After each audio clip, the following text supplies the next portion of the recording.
Well, I hope we're live.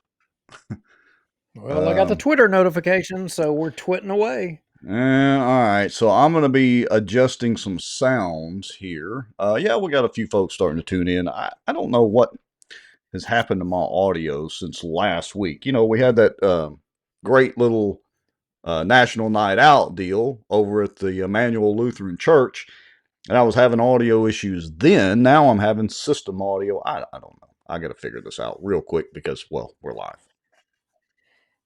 Well, maybe it's just amateur hour, and we've got to, make sure everybody knows we're amateurs. That's okay. Yeah, we have to live up to it. Okay, let's So, see. look, Yeah. we were just talking before. Bossier City is the gift that just keeps on giving and giving and giving and giving, and Yes, it today does. was no exception. Um, the Bo- Yeah.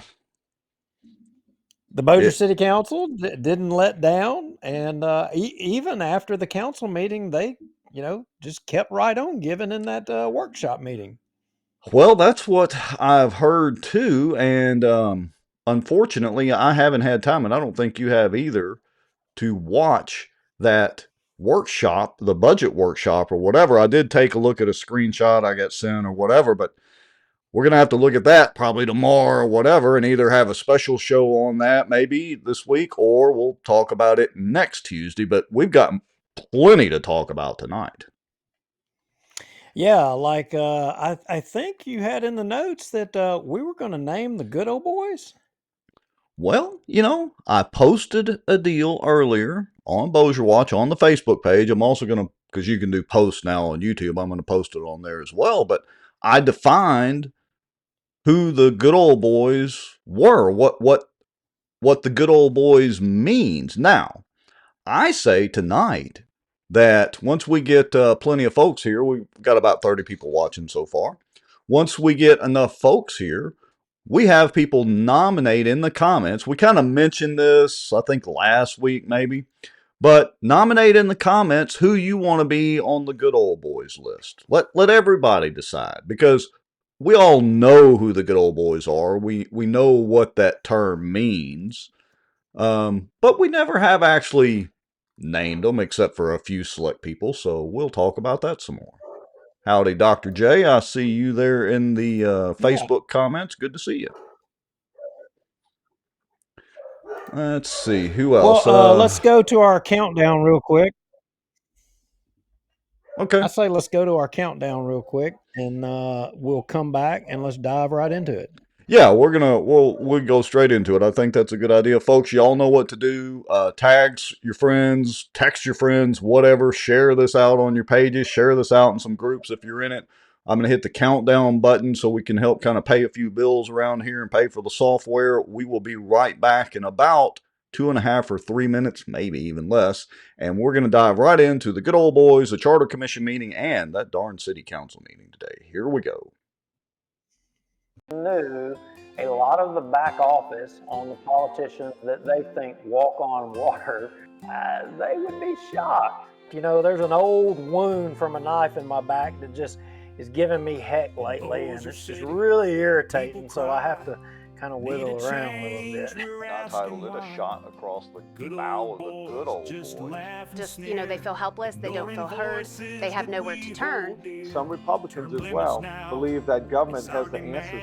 And let me tell y'all something. I don't know anything government does well. Nothing. And aren't there laws that say that you have public meetings so that the public can have accountability of their elected officials? As a member of the media, I'm very concerned about what I've just heard.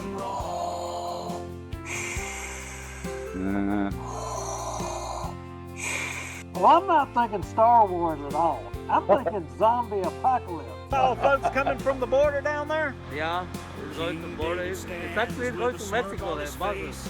Doesn't mean they interpret it the same way that I do. For instance, the Second Amendment. I take it very literally. That's been interpreted different ways in the court system all the way up to SCOTUS. We're still right now combined on both pages and YouTube at 264 people watching. That is amazing, folks. Through conscious, shocking action, which in turn would enrich sitting city council members Scott Irwin and David Montgomery Jr. In theory, it's an every week thing. We got to double check and make sure it's like a miracle any of this actually works. This live broadcast is brought to you by the Outdoor News, fishing and outdoors for our area. Acadiana Mortgage, over 25 years in the mortgage business. Pelican Training and Consulting. Reach out to Julie Ferris. Smarter Geek, making technology easier. And folks sharing information and watching out. Now, grab your popcorn and a drink. Here we go. Remind everybody. Well, it looks like we've got a few gremlins or shenanigans with Facebook going on. We got some notices. We're still live. Y'all, let me hear a couple of comments. Judy, appreciate that. Let me hear a few more comments from y'all. Make sure we're still live on Facebook. And if you're watching from YouTube, make sure we're still live there. Well, it would seem that the good old boys are making an attempt to try to limit y'all learning about their activities and what goes on. I'll just say it like it is, probably what's happening here. So you guys can defeat that, but the only way to defeat it is you're going to have to share this. Yeah. They're doing it. Share it on some of the pages that you're on. Pages, groups. If you're in the Bentontown Happenings group or the Bossier Parish Life group or the Sobo Live groups or South Bossier group, share it out in those groups. For some reason, when Duke and I try to do it, they're dinging us tonight. So we got to be careful here. Yeah. Which brings up a... Good job, good old boys. Yeah, let me say one other thing too. So that brings up a good point. If for some reason we go down on Facebook, we are still live on both YouTube and Twitter, or X, formerly known as Twitter. So just find us there because we're going to keep rolling with the show. And that brings up another point. We hit the 7,000 mark today on followers on Facebook, which is awesome. We appreciate everybody that's follows us. And really, we have more people than that follow us. Just some people kind of lurk around. But we hit the 7,000 mark. That's a pretty good benchmark, dude. Yeah, that is a good benchmark. And it's unfortunate that, I'm sitting here going to say to folks, y'all go to YouTube. Stop following us on Facebook, or maybe not just Facebook, but just go to YouTube. YouTube or Twitter. Facebook is still up to their stupid games. And, just there's one way to beat that. Well, and here's the deal. So we've got about 450 subscribers on YouTube. So we would encourage you to, you can do it during the show for all that matters while we're sitting here rambling. But if not, maybe after the show, when you think about it tomorrow or whatever, go over to YouTube and subscribe to us on YouTube. Because that would help us pay a few bills, again, with the software and the amount of time that we put into all this. So anyway, enough about that. Let's get back to the topics at hand. Enough about Facebook.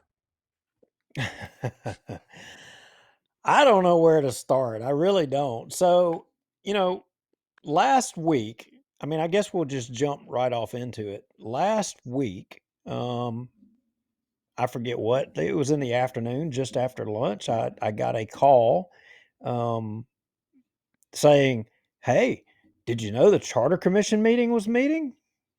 Yeah, it was like a all hands on deck emergency meeting.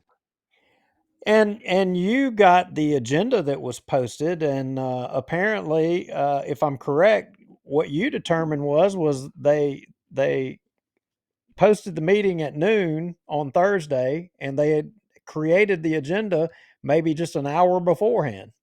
Yeah, I looked at the file stamp date on the PDF that they had posted on the website. It was created, I forget, about 9:45 Thursday morning.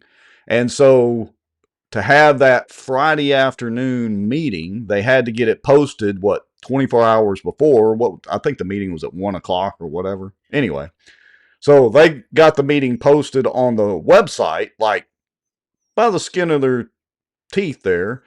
Now, I don't know what time they put it on the door of City Hall. I I'll assume they did it 24 hours like they're supposed to. Well, for whatever reason, they decided they needed to hurry and expedite things.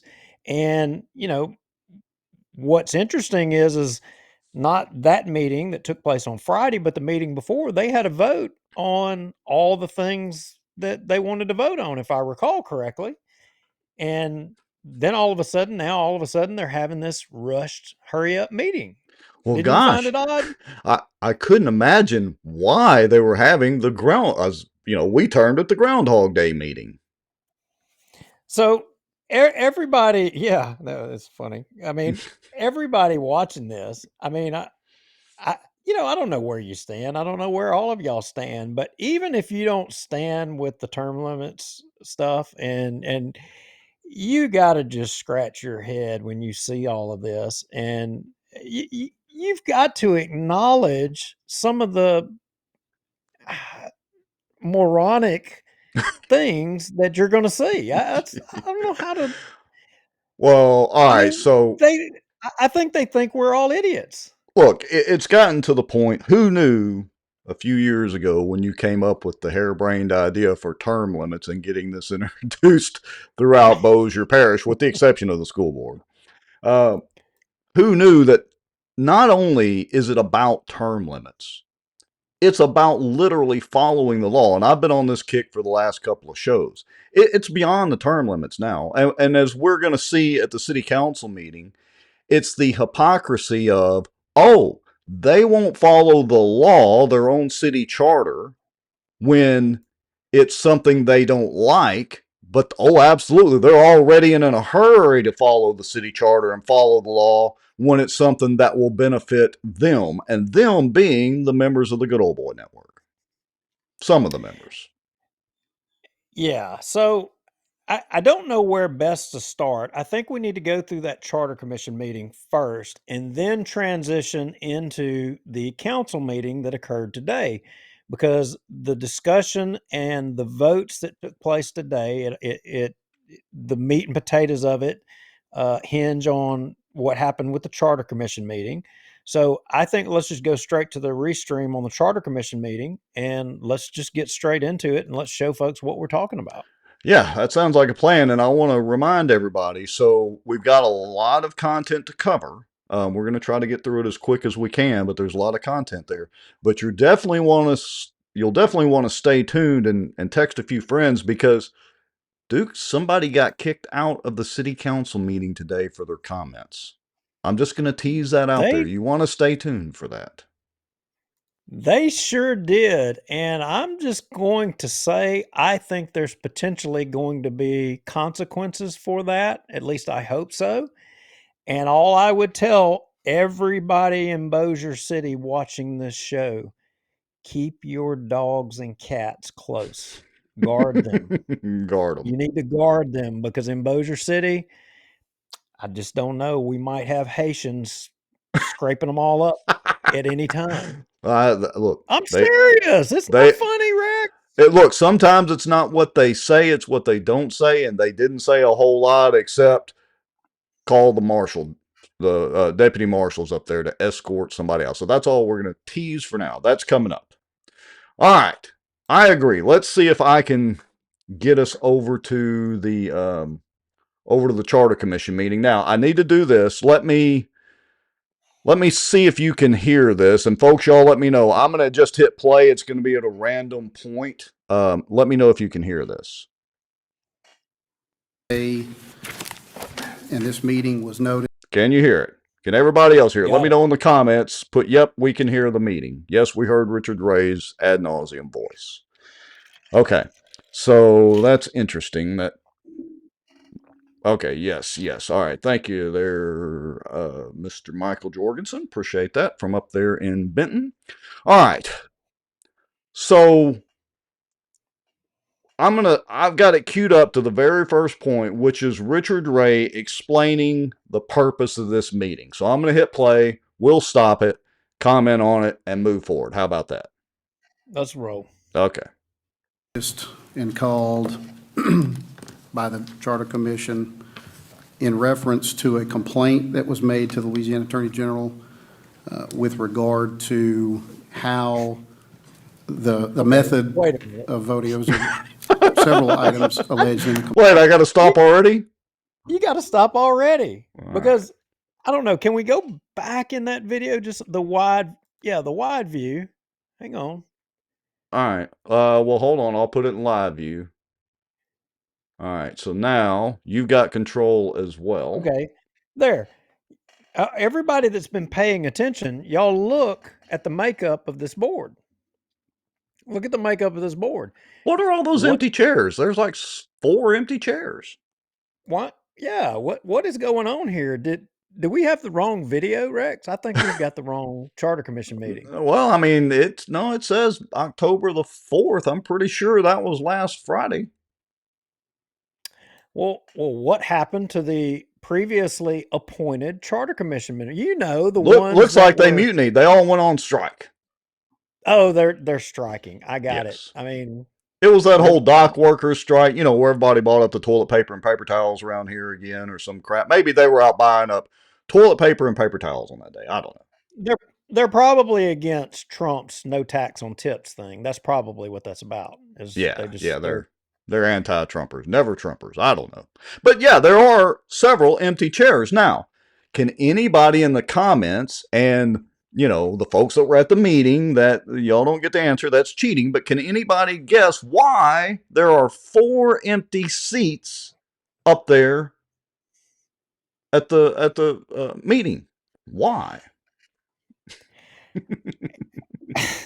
I mean, I'm sitting here and I'm thinking that how amateur we are that we don't have the previous Charter Commission meetings that we've already shown where we were arguing about their process and what they were doing. But, you know, I guess we're going to make those arguments again here in a minute. Yeah, I mean, we've already shown that. I am doing, and y'all may have noticed that I did release a couple of highlight videos. I've got plenty more that I'm legit working on over the next few days to start leaking out and cause them some more heartache, but it's their own words. Yeah. So anyway, I just had to stop and make that point for everybody. Keep going. Okay, here we go. So just take note that there's only a 5 select members of the Charter Commission up there. All right, here we go. Back to Richard Ray.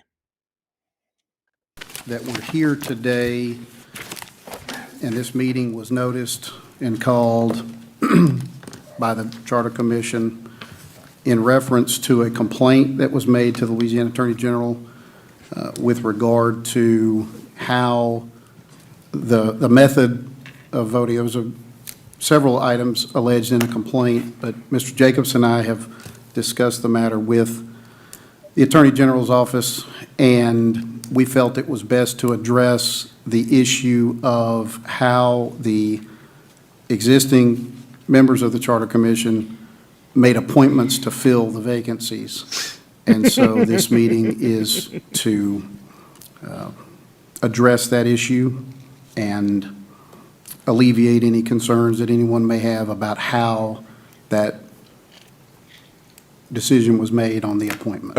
So let's Groundhog Day, and thus the title of this meeting.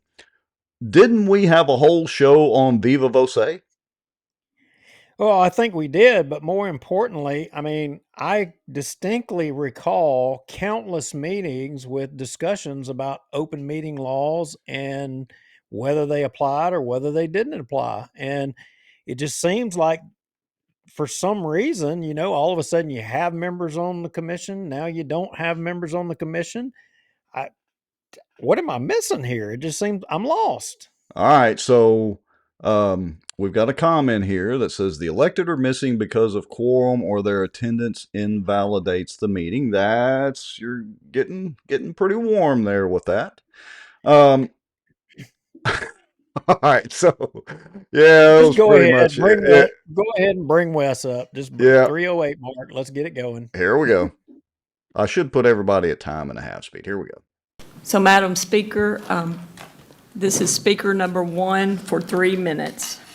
Speaker number 1. Is it going to be on the screen or no timer? Okay. Wes Merritt, 211 Shadow Ridge Drive. I'll begin to address the agenda. I think that the agenda is hopelessly flawed. I do admire the Assistant City Attorney making his recommendation to correct one of the Listen up, deficiencies folks. of the August 26th meeting. I was the one that filed the complaint. It's nothing personal against the members of this commission. It was done incorrectly, and I believe anything worth doing is worth doing right. That being said, you don't get to keep the slightly legal parts of the meeting and omit the illegal parts. What Mr. Ray just said was a very polite way of saying the actions that occurred on August 26 violated the law. The way that you conducted that meeting violated the law. There were several bullet points to that complaint. The one that he wants to address right now by redoing the voting on the replacement members is just a fraction of the problems. One of the additional problems is your rules of decorum. And again, I wouldn't bring this up to you if it wasn't so that you could improve your process and do things right. Even if we disagree, if the majority of this body rules a certain way, there's very little that I can do about it other than complain. However, there is Wes the complainer. legal precedent for your rules of decorum being a violation not only of our Constitution in Louisiana, but mountains of jurisprudence. Deep South Center for Environmental Justice versus Council of the City of New Orleans opined that if a member of the public shows up to address a public body, which this is a public body, otherwise the Attorney General's opinion wouldn't dictate a public advisory committee. But when a member of the public shows up, whether there's 4 or 400, they are afforded an opportunity by the Constitution of the state of Louisiana to speak to that public body.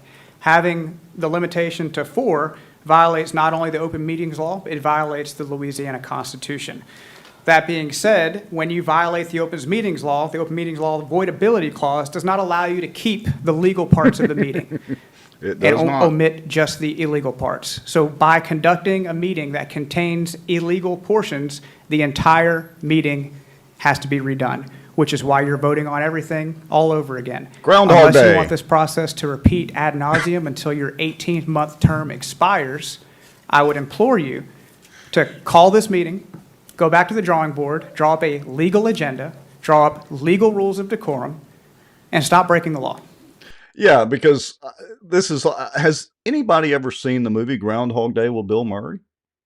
It's like a great movie, but it is It's perfect every for meeting. this. Yeah. It's perfect.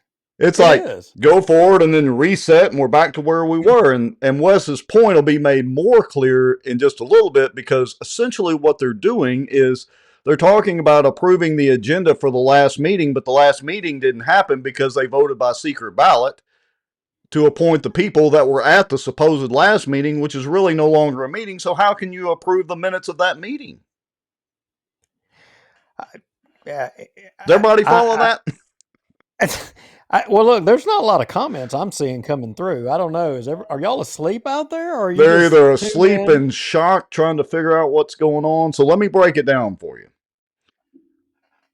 We had an entire show titled Viva Voce. You can go back and watch. We pointed out what happened. They voted by secret ballot. And I'm going to get up and talk about this here in just a minute. We'll listen to it. By doing that, the new appointees to the Charter Commission were invalid. They weren't technically appointed once the AG got involved. So that cancels that meeting and then every meeting since then. Now, wait a minute. Are you a lawyer? No, I'm not a lawyer. I just play one on Facebook. Is Wes a lawyer? No, he's not a lawyer, Well, but I- it I'm ain't no hard to lawyer. read laws. I'm no lawyer either, but I mean, somehow or another, we're the idiots here. But yet, for some reason, we're having this meeting, and all those commission members they were there. Now they're not there anymore for some reason. Yeah, imagine that. They're there. They're just all sitting out in the audience. You can't see them in the camera shot. Isn't that a coincidence? They're not in the camera angle? Yes, that's odd. All right, so here we go. Let's let you step up to the plate. So speaker number 2, you have 3 minutes. 3 minutes, Duke. Duke Lowry, 1835 County. Glen Cove Drive, Benton, Louisiana. My business is 1017 Benton Road, Bossier City, Louisiana. So I'm a little confused. I come here today and I see that some of the original commission members are here, and I see that some of the appointed members are sitting in the audience. So what I'm confused about is what rules are we operating under here? Are we operating under open meeting law rules, or are we not? Apparently something changed. I'm going to stop me for a second. Oh, okay. Okay. I'm going to stop me for a second, but did anybody know that there was going to be a different makeup of the board prior to everybody showing up here today? I had no idea.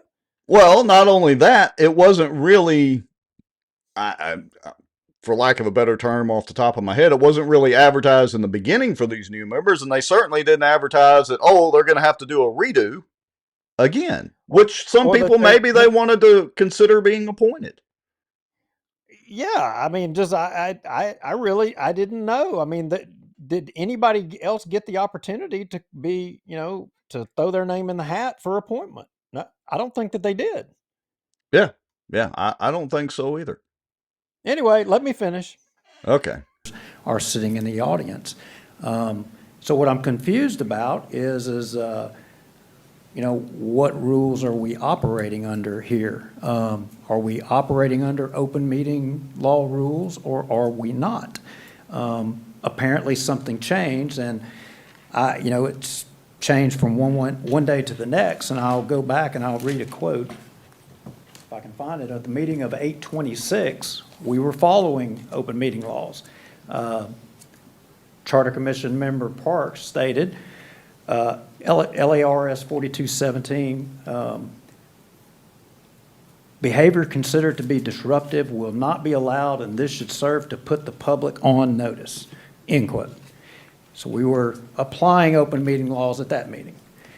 Then on September the 11th, during questioning, the assistant city attorney says 4219, which is the same paragraph, does not apply to this group, but we have voluntarily applied it anyway to go over and above to make sure that the process is transparent and is open.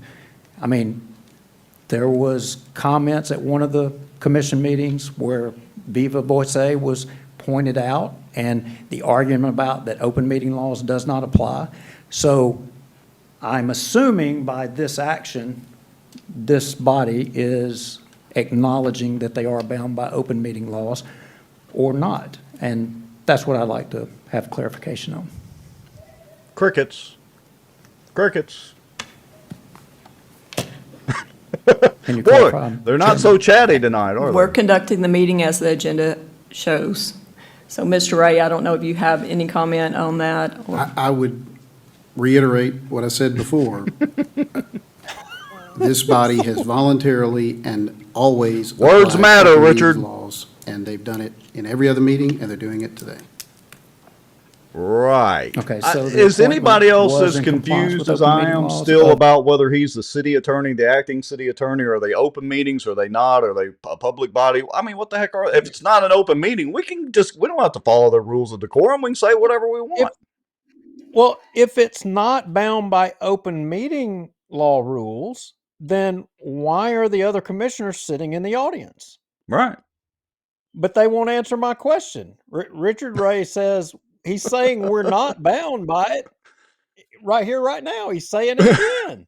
But yet, yeah, they're doing it out of convenience, to be nice to all you common folks out there. All us common folks. They're just, out of the goodness of their hearts, they're conducting it as if it were an open meeting, which is literally not what he said at the January 16th meeting.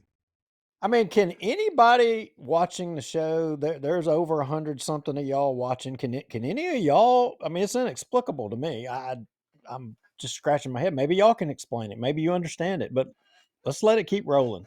The members that are sitting in the audience? Did you take a look at item number 3 on the agenda? Well, I see that you're covering it, but when that action was taken in meetings after, there were members of the public that pointed out they felt, and they were disregarded by this commission. So I'm wondering. Mr. Lyra, I said at the beginning that we're here today because there was a complaint made, and we're going to move through this agenda. So I think that I think you know the answer to that. I think you're just grandstanding, but we need Were to you move on. I'm grandstanding, not, I Duke? truly want to know, because there's another part of this agenda I want to address, and either open meeting laws apply or they do not. Ding, Well, as I've said ding. many times, this group is voluntarily applying open meetings laws, so yes, they apply. They have in every other meeting. What?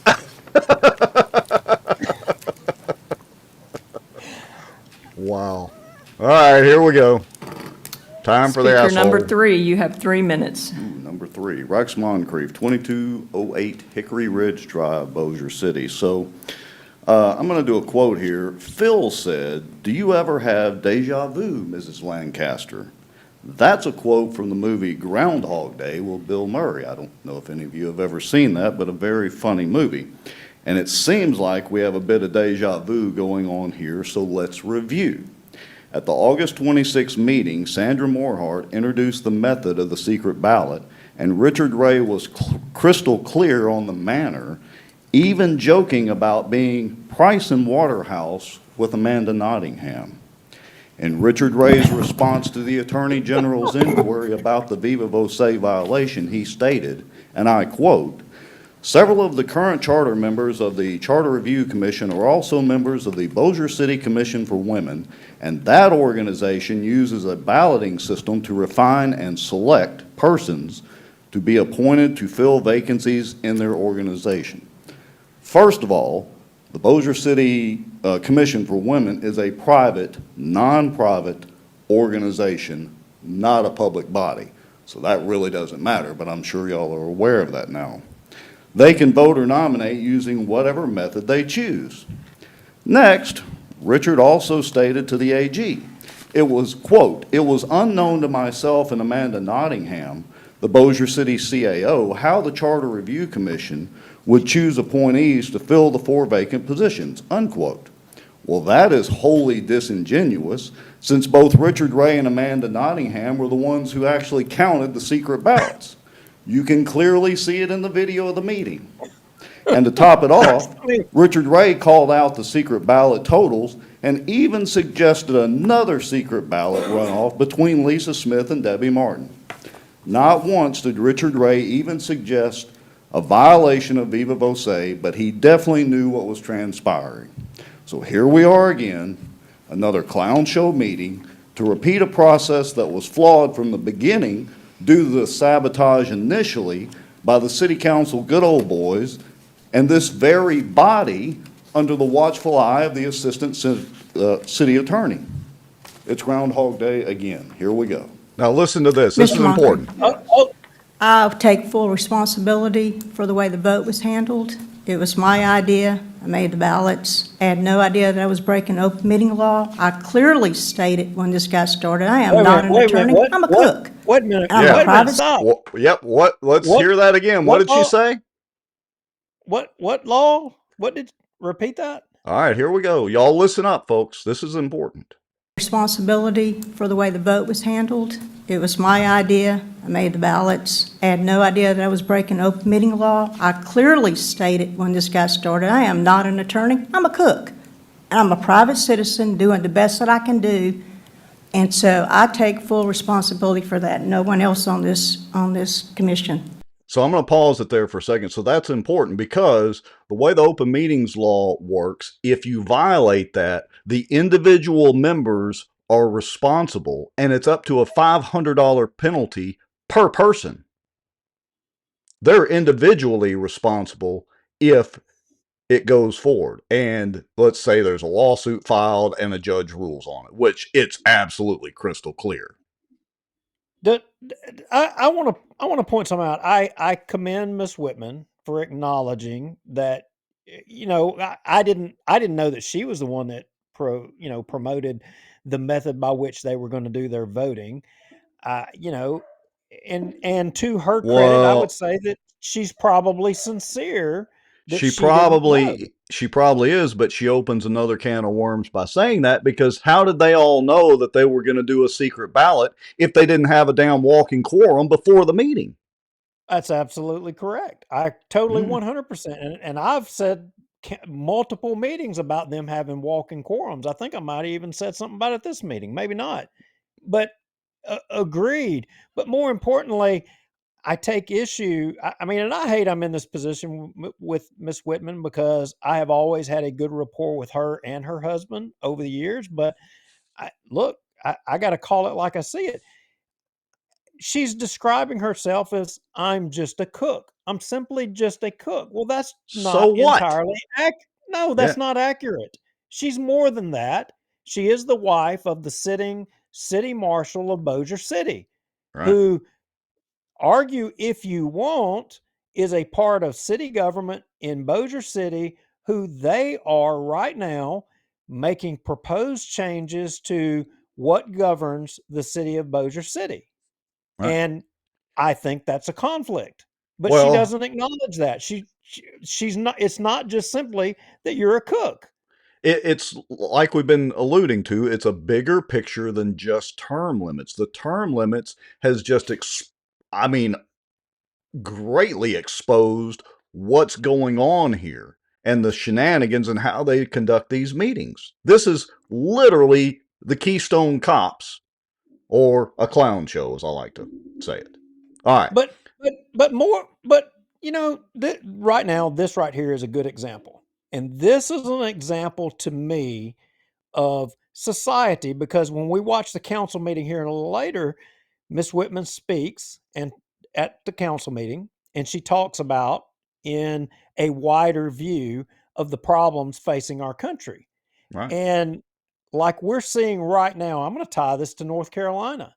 You know, we see in some cases, we see fellow citizens that at the drop of a hat will turn and take away a right of their fellow citizen, you know, to maintain their power. And I putting their self-interest ahead of everybody else. Right. I got a problem with that. And the only way we keep and it could be you, Rex. It could be you sitting there on that charter commission, and whatever it is, you could turn on a dime. But somebody has to be there, even if it's your best friend. They have to be there to call you To out on keep it it in and to check. hold you, to keep it in check. Yeah. And not enough people are doing that. We've got to have more people do it, and we can't just do it at one moment. We have to do it. It has to be a consistent drumbeat and keep our finger on the pulse of everything all the time. You can't let it go. And that's the problem with the country, is we have let it go. We have let other people take Get up the by with all slack. this. That's right. And it's Yeah. gotten out of whack. And it's got to stop. So Wes has a comment. He says, Sandra Morehart introduced the ballots and ballot measure, no introduction from Whitman. Now, y'all just saw Vicki Whitman try to fall on the sword. Well, I wasn't having any of that either. I missed my calling. I should have been a prosecuting attorney, according to my mother. So here we go. Well, I appreciate that, but it's clear in the video it was actually Miss Morehart's idea that she she might have vocalized. said. And not only do we have 1, 2, 3 attorneys, you also had Glenn Langley at another meeting, another attorney in here. Okay, Thank you for your comments. taken. You're welcome. I take responsibility.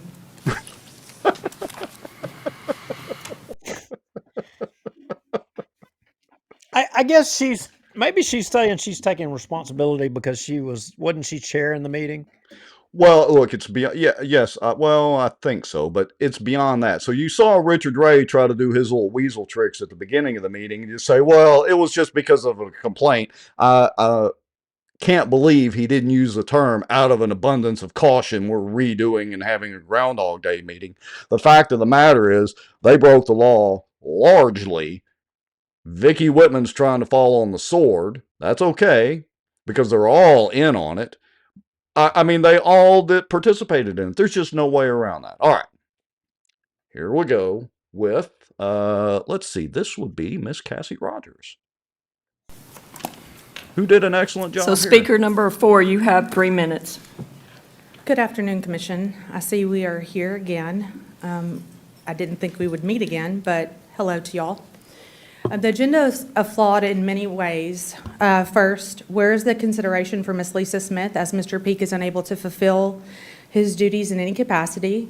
Second, as I've called for before, This is great if we're going to right consider here. and accept resignations for Listen Preston up. Friedley solely on the basis of who he's related to, why is Juliana Parks still a part of this body? It is now crucial that we finally get things more right than we have done before, even though us common folk have been begging you to just do the right thing.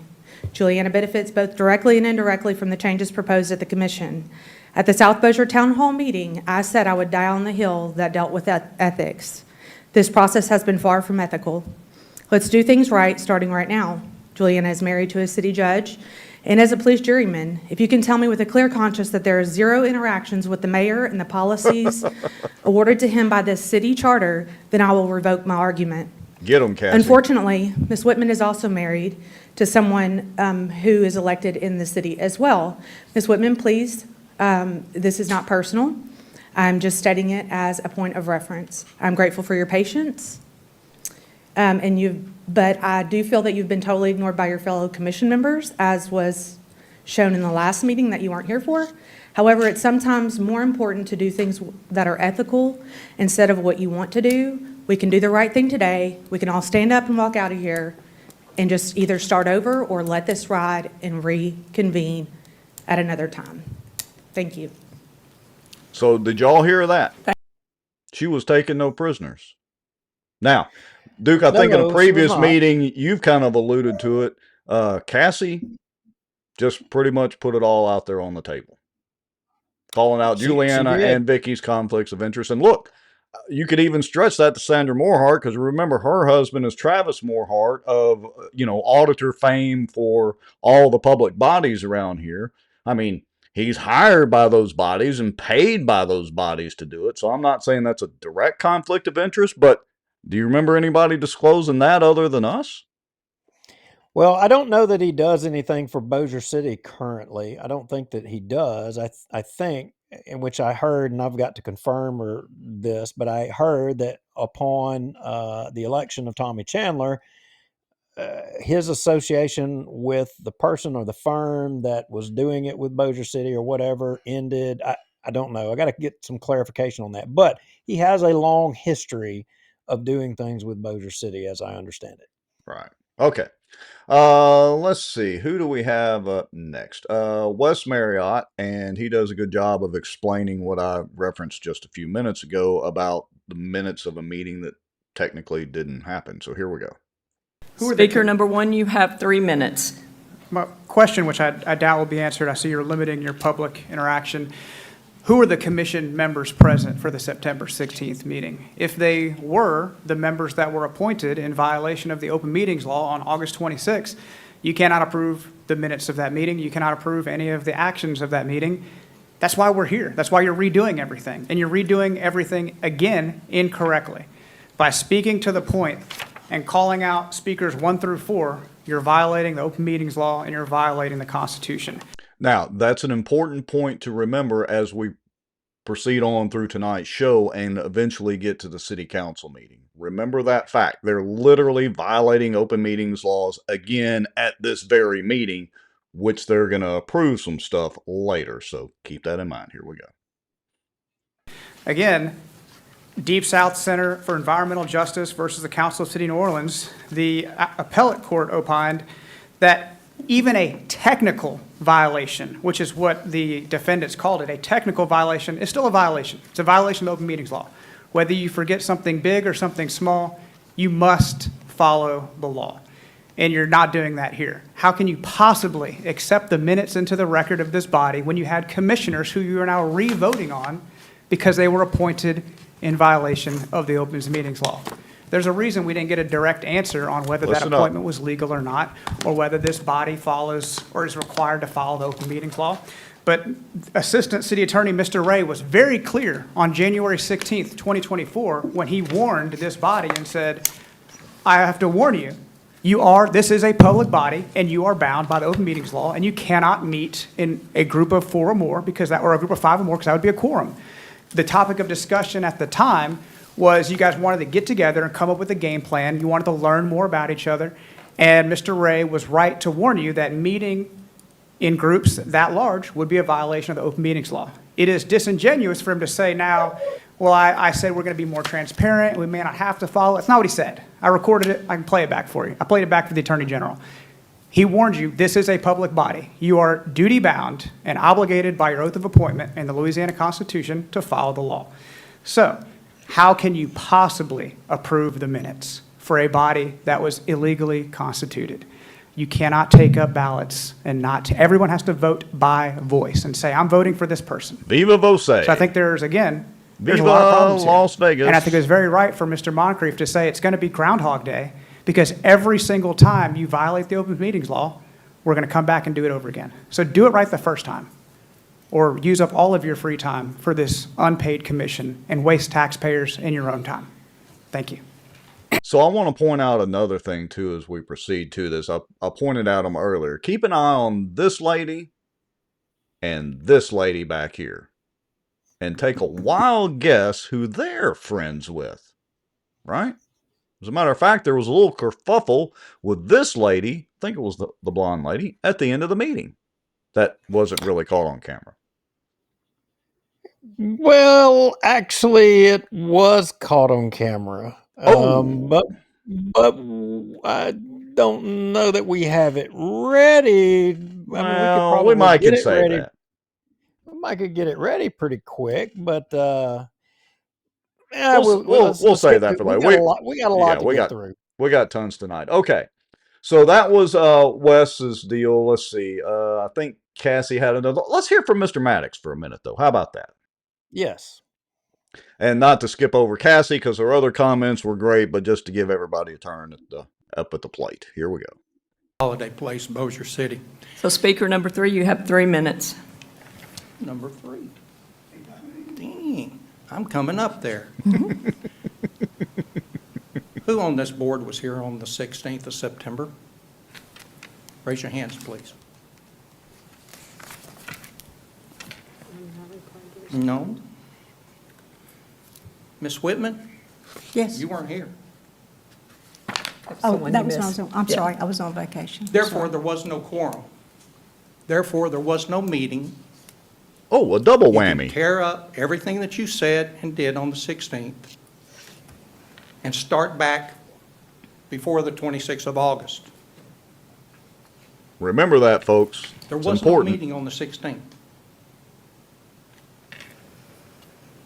If any one of you had any integrity, you would resign and walk out the door. Let the citizens of Bossier City have an honest charter commission. Go home. Bam! Drop the mic. I mean, wow. Yeah. So Wow. again, I don't know that cat, but hopefully if somebody does know him, tell him that I appreciate his words and good job. I wish I would have saw him at the end of the meeting but anyway. Yeah, well, and the timeline is important here when they're talking about these dates, because again, what they're doing at this meeting is a violation of open meetings law, which in theory should negate this meeting as well, hence another Groundhog Day, which again has bearing at the city council meeting later, or may have bearing. All right. So that was Mr. Rusty Maddox, who is in the comments. So when you see Rusty Maddox commenting on the Facebook side, let's see, I'll put a comment of his up on the screen. There's one. And here's another comment. That was Mr. Maddox right there speaking. All right. Well, good job, Mr. Maddox, and we're glad that you came and spoke up and said had your piece. Absolutely. All right. So let's skip up to now. They're trying to nominate and select Vicky Whitman as the chairman pro tem for this meeting, and so the commentary is on this topic, and Wes is up to bat again. Greg Bell, believe it or not, I don't scout Facebook for people who post on the show. I don't go scouting their pictures in person. I do have a life and have to work and make a living. No offense meant to anybody. Well, full disclosure, I actually do. So anyway, here we go. I scout people. I dig into their profiles. All right. See, that's Rex's job, and that again, if we were not amateurs, he would have conveyed to me, "Oh, hey, dude, you know who that is." Right. All right. Here we go. In football, when the defense Would you is state your name and offsides. address, please? Sure. I don't think I'm required who the hell is to, he? but for your convenience, I'm still Weston Riley Marriott, 211 Shadow Ridge Drive. Speaker number 1, you have 3 minutes. In football, when the He is defense walking jumps entertainment. offside before the play starts, or they start offsides, it's called a free play. The offense gets to take the ball back. If they throw interception, no big deal. If they run to the end zone and get a touchdown, they get to keep it. But if they mess up and the play goes badly, it's a free play. You guys are offsides. And this is a free play for the offense, which is the rest of Bossier City, who, by and large, a huge majority disagree with the actions this body is taking. So I just have 2 questions. This is great. Listen up. The proposed commission chair. Are you married to a department head for the city of Bossier City? I think you know the answer to that. We're on the record. Yes, Thank you. I am. Very Thank you. proudly married to him. He's a I fine would be person. too. He's a great man. Thank you. Are you familiar with any Louisiana Here we ethical statutes that may prohibit you from accepting a position on this commission? Are you aware of any? Mr. Marriott, as you know, this is a period of public comment. Sure, We she can accommodate- choose, and I'll use my time, she can choose to answer or not, and not answering is an answer to the people who are watching. Now, if you choose not to answer, I can tell you that there are issues with your appointment, and I think you should know that there's an outstanding hearing in the month of October that's going to determine whether you are allowed to serve in this position. The Ethics Board for Louisiana does not just investigate past instances of unethical activity, but they also take a proactive stance to prevent people like you, who are good people, from being in a position where they're authorized to affect the office of their spouse. I'm not saying you would ever do that. I'm not saying that Jim would ever be the recipient of that. However, the ethics laws prevent the possibility of those things occurring, and that's why they're going to have a hearing on your position on this body. And I know you're aware of that. Now, I'm going to pause it right there. So do y'all see the irony in this? Preston Friedley's resignation was due, because Chris put it out there in a public meeting, was due to a potential ethics violation.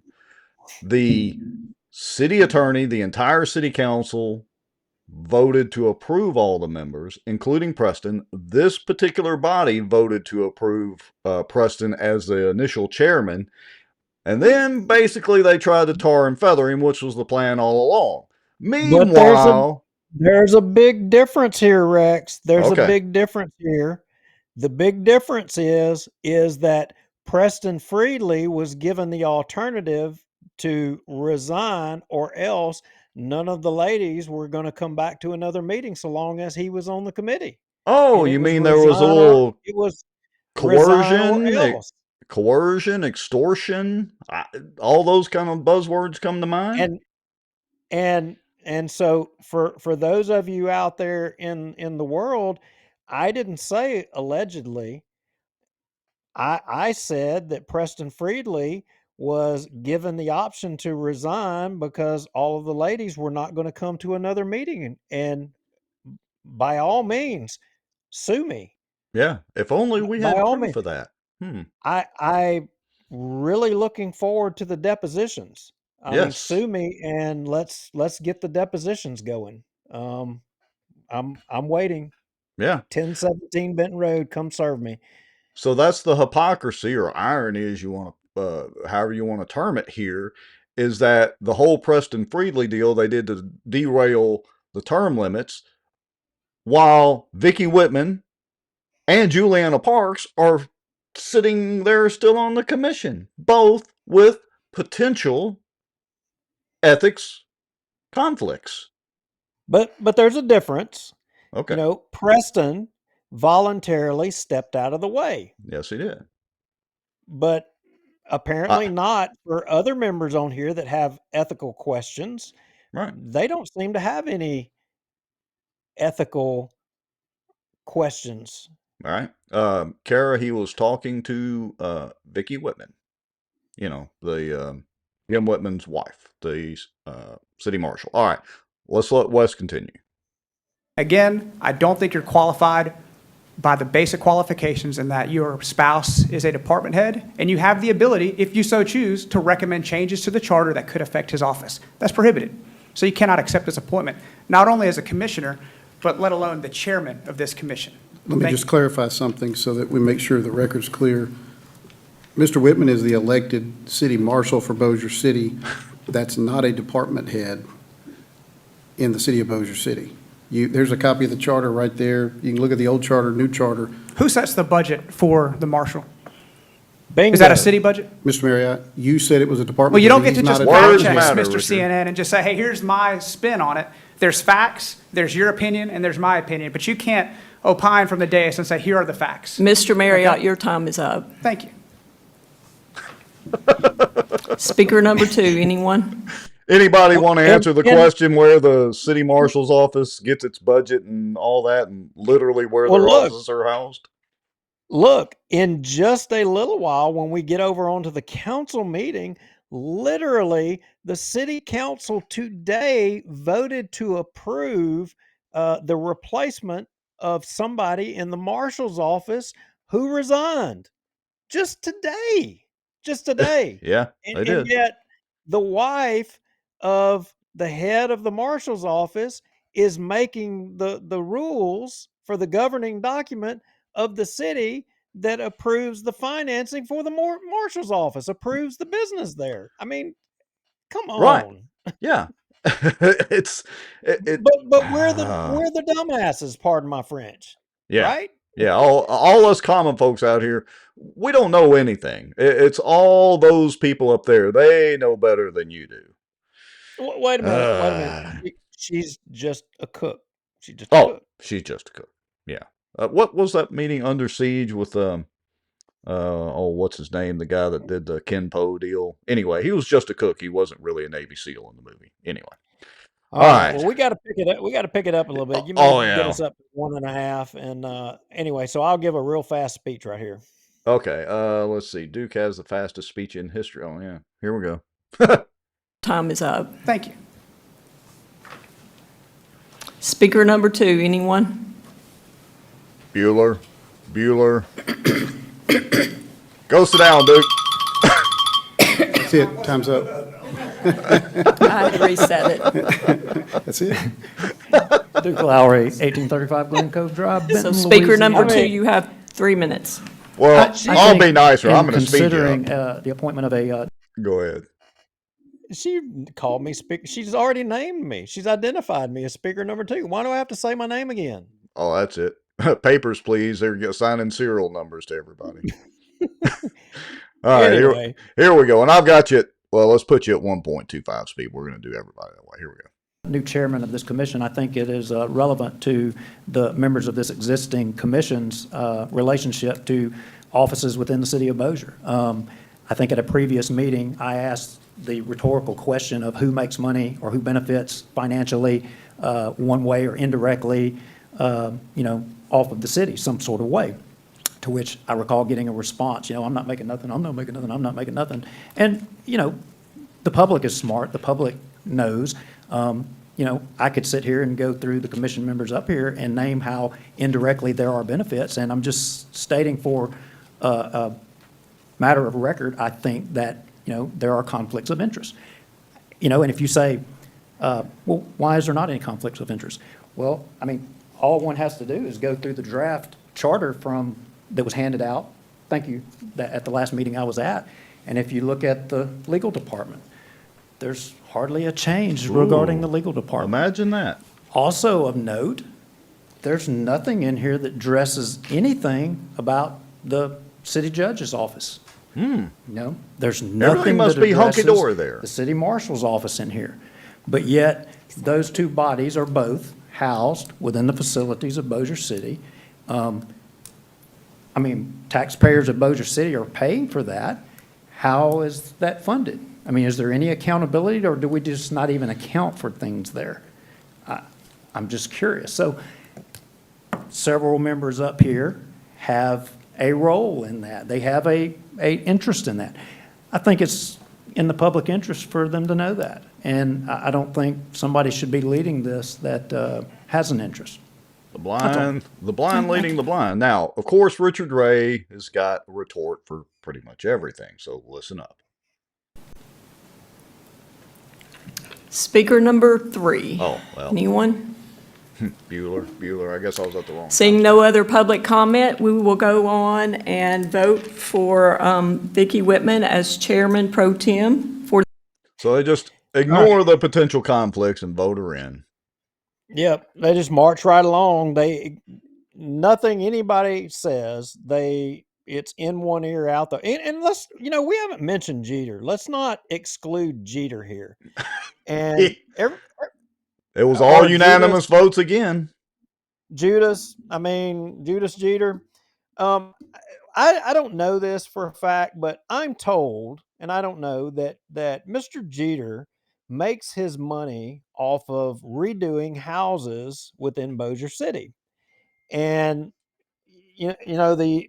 there's something about these houses, and that it's some nonprofit deal, and somebody, in which I haven't determined this to be a fact or not, but possibly that some of those houses come by way of the city of Bossier. They're torn down. I mean, they're dilapidated and all that stuff, and that the city of Bossier turns them over. If anybody in the comments knows this or the case or how to describe it, but they get donated to his nonprofit. Some churches in the community donate money to rehab those churches that the city donates to that nonprofit, and then he makes a salary by virtue of rehabbing those properties. And how they dispense with them after that, I don't exactly know. But if anybody knows about that, by all means in the comments. And because I really want to research that and know, because it would explain a lot to me if that be the case, and what his interest is. Yeah, because he did a complete 180. Yeah, he dang sure didn't stand with all of the petition people. He turned his back on all of us. Yeah, so it would be interesting. And if you don't want to put it in the comments or whatever, there's always Proton Mail. As a reminder, go make a free Proton Mail account. Don't put any identifying information in it. Send an email to bossierwatch@protonmail.com from your Proton Mail account, and we do read those. Okay. We had a suggestion from Miss Jerry. Bossier Watch needs a template to overlay the committee member name and address, since there are no name placards when they sit on the bench and furniture. We could do that. Of course, then they would accuse us of putting their publicly available addresses up there. But we might could do that. All right. So, let's see. Where are we at? The 28-minute mark. Here's Ruth Pope Johnston, and she's speaking about the notices. It passes unanimously. All right. Under new business, item 3, consider action to appoint Mike Lombardino, Debbie Martin, Jeff Lee, and Paul Peak Sr. to fill the 4 vacancies in the commission created by the resignations of Shane Cheatham, David Johnson, Preston Freedley Jr., and Patarina Subas. I make that motion. Second. All right. Public comments. Here we go. You're up, Miss Ruth. Ruth Pope Johnston, Tillman, 71111. Speaker number 1, you have 3 minutes. Thank you. I've reviewed previous agendas of this commission to determine the manner in which you notified public of a call for submission of CVs and resumes and an upcoming vote to seat new members to replace resignations. This is the second time that I've raised this issue before this commission and ask how the process was handled. I was informed at that time that there was an announcement made at the end of a previous arduous meeting, and then I guess maybe some persons were notified preferentially after the meeting, but whatever happened with that, when we came to the next meeting, there were people on hand that had submitted their resumes, CVs, and then there was a vote, perhaps. There was a vote taken. And, the thing that comes to mind is that there was never any real effort to garner greater participation on the part of the public. And I'm not certain that that was ever really the goal. I don't believe that the agenda would have, I believe that had the matter been on the agenda, that that's what you're doing, it would have encouraged greater participations. So many times of late, we were told that we were now rushing forward because you as a commission did not want to waste all the work that had been done through the commission. Good It point. appears that's a moot point at this point, since we're having to redo it. I'm reminded that the group, that when the validity of votes and the inadequate notifications via the agenda documents were brought up, we in the audience were told that the group was pushing ahead, and this is what one does when, and this is according to the Assistant City Attorney, when there's no validity in his estimation to the numerous complaints that have been sent to the AG's office. But here we are today, and we are starting over.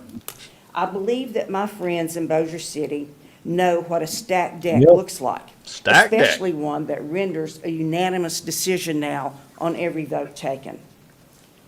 I'm asking for public notice of vacant seats since the seats are not filled at this point. I'm asking that a public notice be made of the vacant seats on the Home Rule Charter Commission and a request for any interested public parties to forward their resumes or CVs for consideration.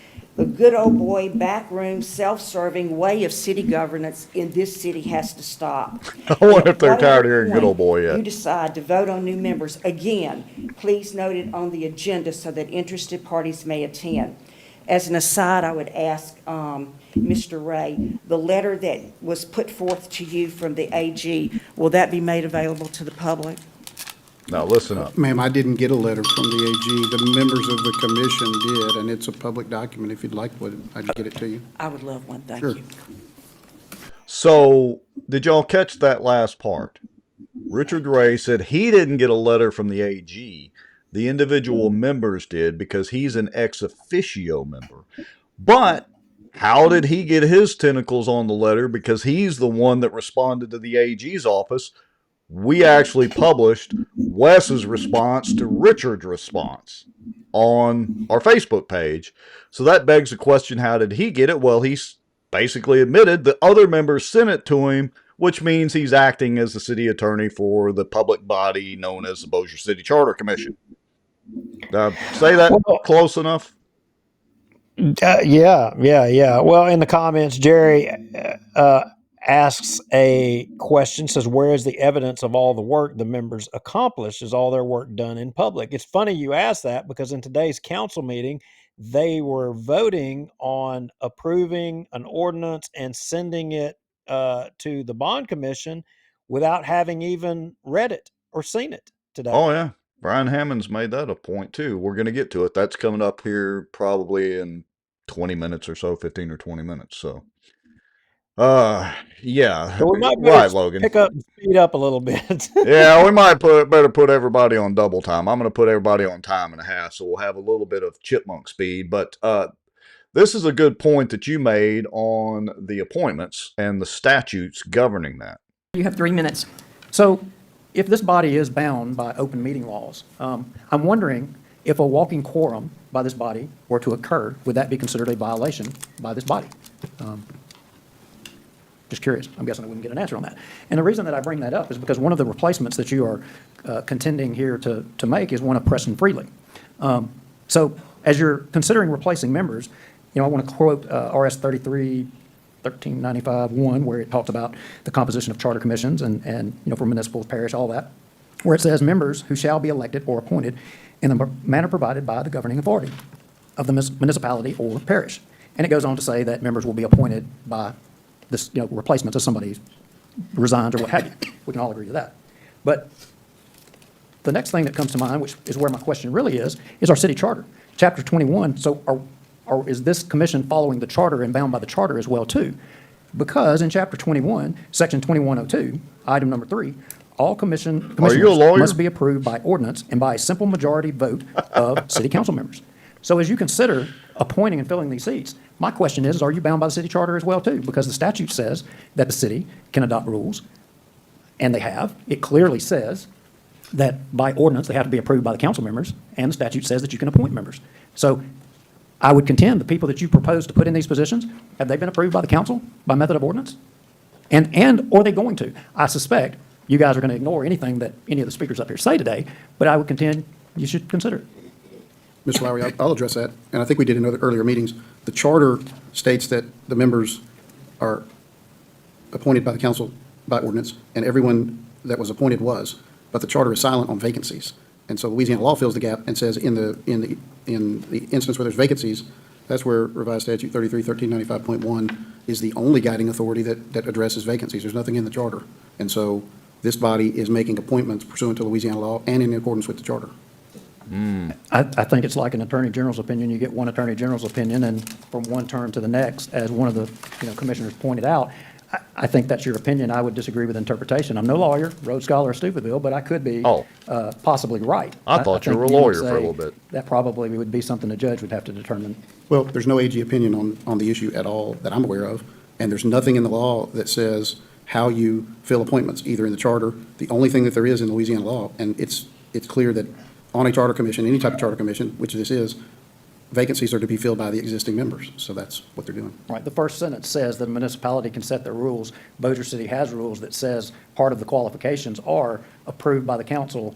And they were. By ordinance. They were. But there's no rule on vacancies. It doesn't delineate between initial appointment and vacancies. I'll agree with that. But there's nothing in the charter that says anything about vacancies. The law says the charter commission fills the vacancies. It's a gray area. Well, no, it's pretty clear. No, it's not, Richard. Yeah, so y'all, if you wasn't following that, the point I was getting at, clearly in the city charter, it says that any members to a charter review commission will be approved by ordinance. And it was Jeff sat out. I agree, Jeff. It's hard, like, critiquing myself here or whatever. But anyway, it says that they'll be approved by ordinance. I mean, and in the statute, there is something that talks about vacancies that says that the charter commission would fill those vacancies, but are we following open meeting laws or not? Or, does the only when it's charter, only when it's convenient for them. I mean, they're following the city charter and some of the rules as the city charter delineates, and which is that you can't have it both. And just because the city charter doesn't address the issue of vacancy specifically, that doesn't mean that the statement that appointees to the charter commission will be approved by the council by ordinance doesn't mean that a vacancy that wasn't the intent of the authors of the charter. Right. I mean, that's my point. Yeah. All right. So I'm going to play this next comment, which is from me, and then pay close attention to the comment after me, which is from Wes. And note that I'm number 4 in this. Here we go. Let's see. 3 minutes. So I'd also like to point out that Richard Ray said that the violation of the Viva Voce was not a violation, and he was incorrect about that as well. So he's likely incorrect about the appointments also. But I would also like to point out that by electing Preston Friedman as the chairman, and we all know how that situation came about, because he was appointed by the city council under the direction of the city attorney's office, and as it turns out, he probably shouldn't have been. But by y'all electing him or appointing him as chairman, and I think it was the first or the second meeting, that in itself was an illegal act, and that may cause y'all to have to revert every single meeting since then. So that's another interesting point to take. Now, the city attorney or assistant city attorney, if he is the attorney or whatever, may disagree, but again, that's his opinion. Ha-ha! Now, here comes Wes. We no longer have any speaker slots left. You need to wait for the next agenda item. Madam Chairman, are you going to enforce that rule and not allow fifth speaker? Yes, I am. Wonderful. Thank you. You're welcome. Wasn't that interesting? Now, I noticed that Mr. Lowry has left the building or the show for just a little bit. That's okay. He's got something to take care of. He'll be right back. So here we go. Let's listen to the vote here. Here they go. They voted to accept all the reappointments, and they're going to fill the seats again. They've been waiting so patiently out in the audience. Welcome back. Yep. Oh, look, it's Groundhog Day. See, I could just, I could jump, back a little bit. Notice they're not there. And, well, notice they're there now. They're not there. They're there. So, it's Groundhog Day. All right. Well, how far ahead are we going to jump? And we need to go on through. So, here's the deal, because there's a lot more here. And look, you can go to YouTube and watch the rest of the meeting. It's getting to be about 8:15, and we've got a lot to cover in the city council meeting. I do want to show one thing. So, Cassie got up and was doing some comments. This is at about the 1 hour and 1 minute mark. So Cassie was making her comments. Watch this exchange here. I love this city, or else I would not have come back. Thank you for texting during my comments. I appreciate it. Listen up. Taking notes. Any other comment from the audience? Listen to this. First, she's taking notes. 1835 Glen Cove. You said she was taking notes. Listen up. Thank you. Got it. Grocery list. I didn't say anything. She's such a smart ass. I mean, I'm a smart ass too, so I know a smart ass when I see one. She was taking notes on her, so when she was texting, she was taking notes. Right. So she was texting notes out to these ladies. Was she? Or was she taking, Probably texting so. notes to somebody? I mean, who was she? Well, I mean, I guess we're going to have to find that out. What do y'all think the likelihood of us finding out the notes that she was texting, that we'll get them? Well, remember this, there was a public information request for those records, and Richard Ray, the attorney, not really the attorney, assistant attorney, not really ex officio member, all that, did refuse to turn over those records, and did it without actually notifying, I think, the princess, and was it Vicky or Sandra, because they were actually a little surprised in the one meeting. So, anyway, all right. So, here's where we ended up with this. They voted to send the Charter Commission amendments and all that to the City Council. Fast forward, that information was sent to the City Council, who got it today, and that sets up the meeting, literally today or earlier, that sets up the meeting for the City Council. Okay? So they voted to do the, term limits, no retroactivity, all that hullabaloo that we've covered before. They had to go back and do a Groundhog Day redo in this meeting to be able to send that stuff to the City Council. This meeting was Friday. Jump forward to today, and the City Council meeting we're about to show as I switch screens and get over there. Exactly, Rusty Maddox.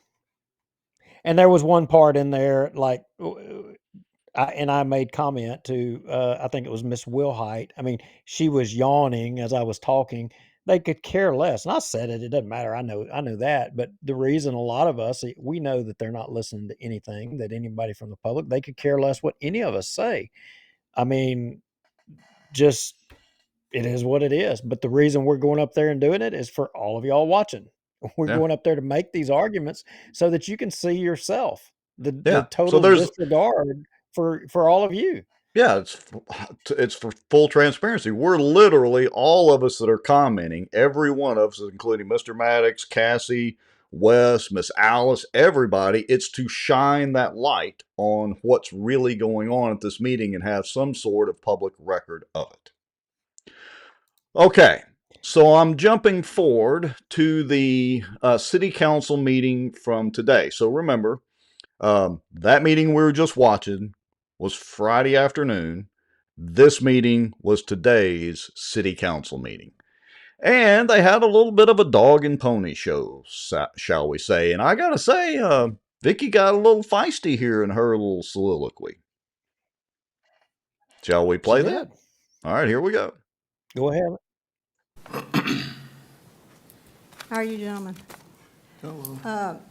So 10 months ago, you gathered us together to, what we were told, to study the existing charter and to make recommendations to bring it up to date and to perhaps help the government function a little better. And so we have conducted town halls, we have had workshops, and we've had meetings here. We have compared and studied and compromised on different issues so that we could complete this task for y'all. When we started, little did we know the obstacles that we would endure. It has not been pleasant, but we have endured, and we think that what we have presented to y'all is a charter recommendations that are fair. They allow for term limits to be voted on, term limits that same used by the state. They're legally tested and proven, and it sets up new departments for y'all, such as an IT department. It makes changes to departments that are already existing, and it allows you to move forward faster in your procedures. So in ending, I would like to say that I want to thank our past members, our new members who joined us, and to the core members who stuck by through thick and thin and hell. Thick and thin and hell. And so I'm through, and I hope that the voters will look at this charter and seriously consider it, because it is a definite improvement. I hate to say it, Vicki, but you might not be through. Might be Groundhog Day again before too much longer. Oh no, they're through. They went to the city council to turn all of their work over with. They're done. They're over with. Well, not if the Attorney General's office orders them otherwise. If the last meeting gets invalidated, I hate to say it, gonna be Groundhog Day again. Look, I'm no lawyer, and all the legal smeagles out there could chime in, but they've walked up there to the council, and if they come back and say that their meetings were out of order at this point, I don't know that they can come back and reconvene now that they've went to the city council. I think that could be contested. Could be. All right, here we go. To any of my other fellow colleagues. So I'm Sandra Moorhart. I live at 1317 Whitehall Drive.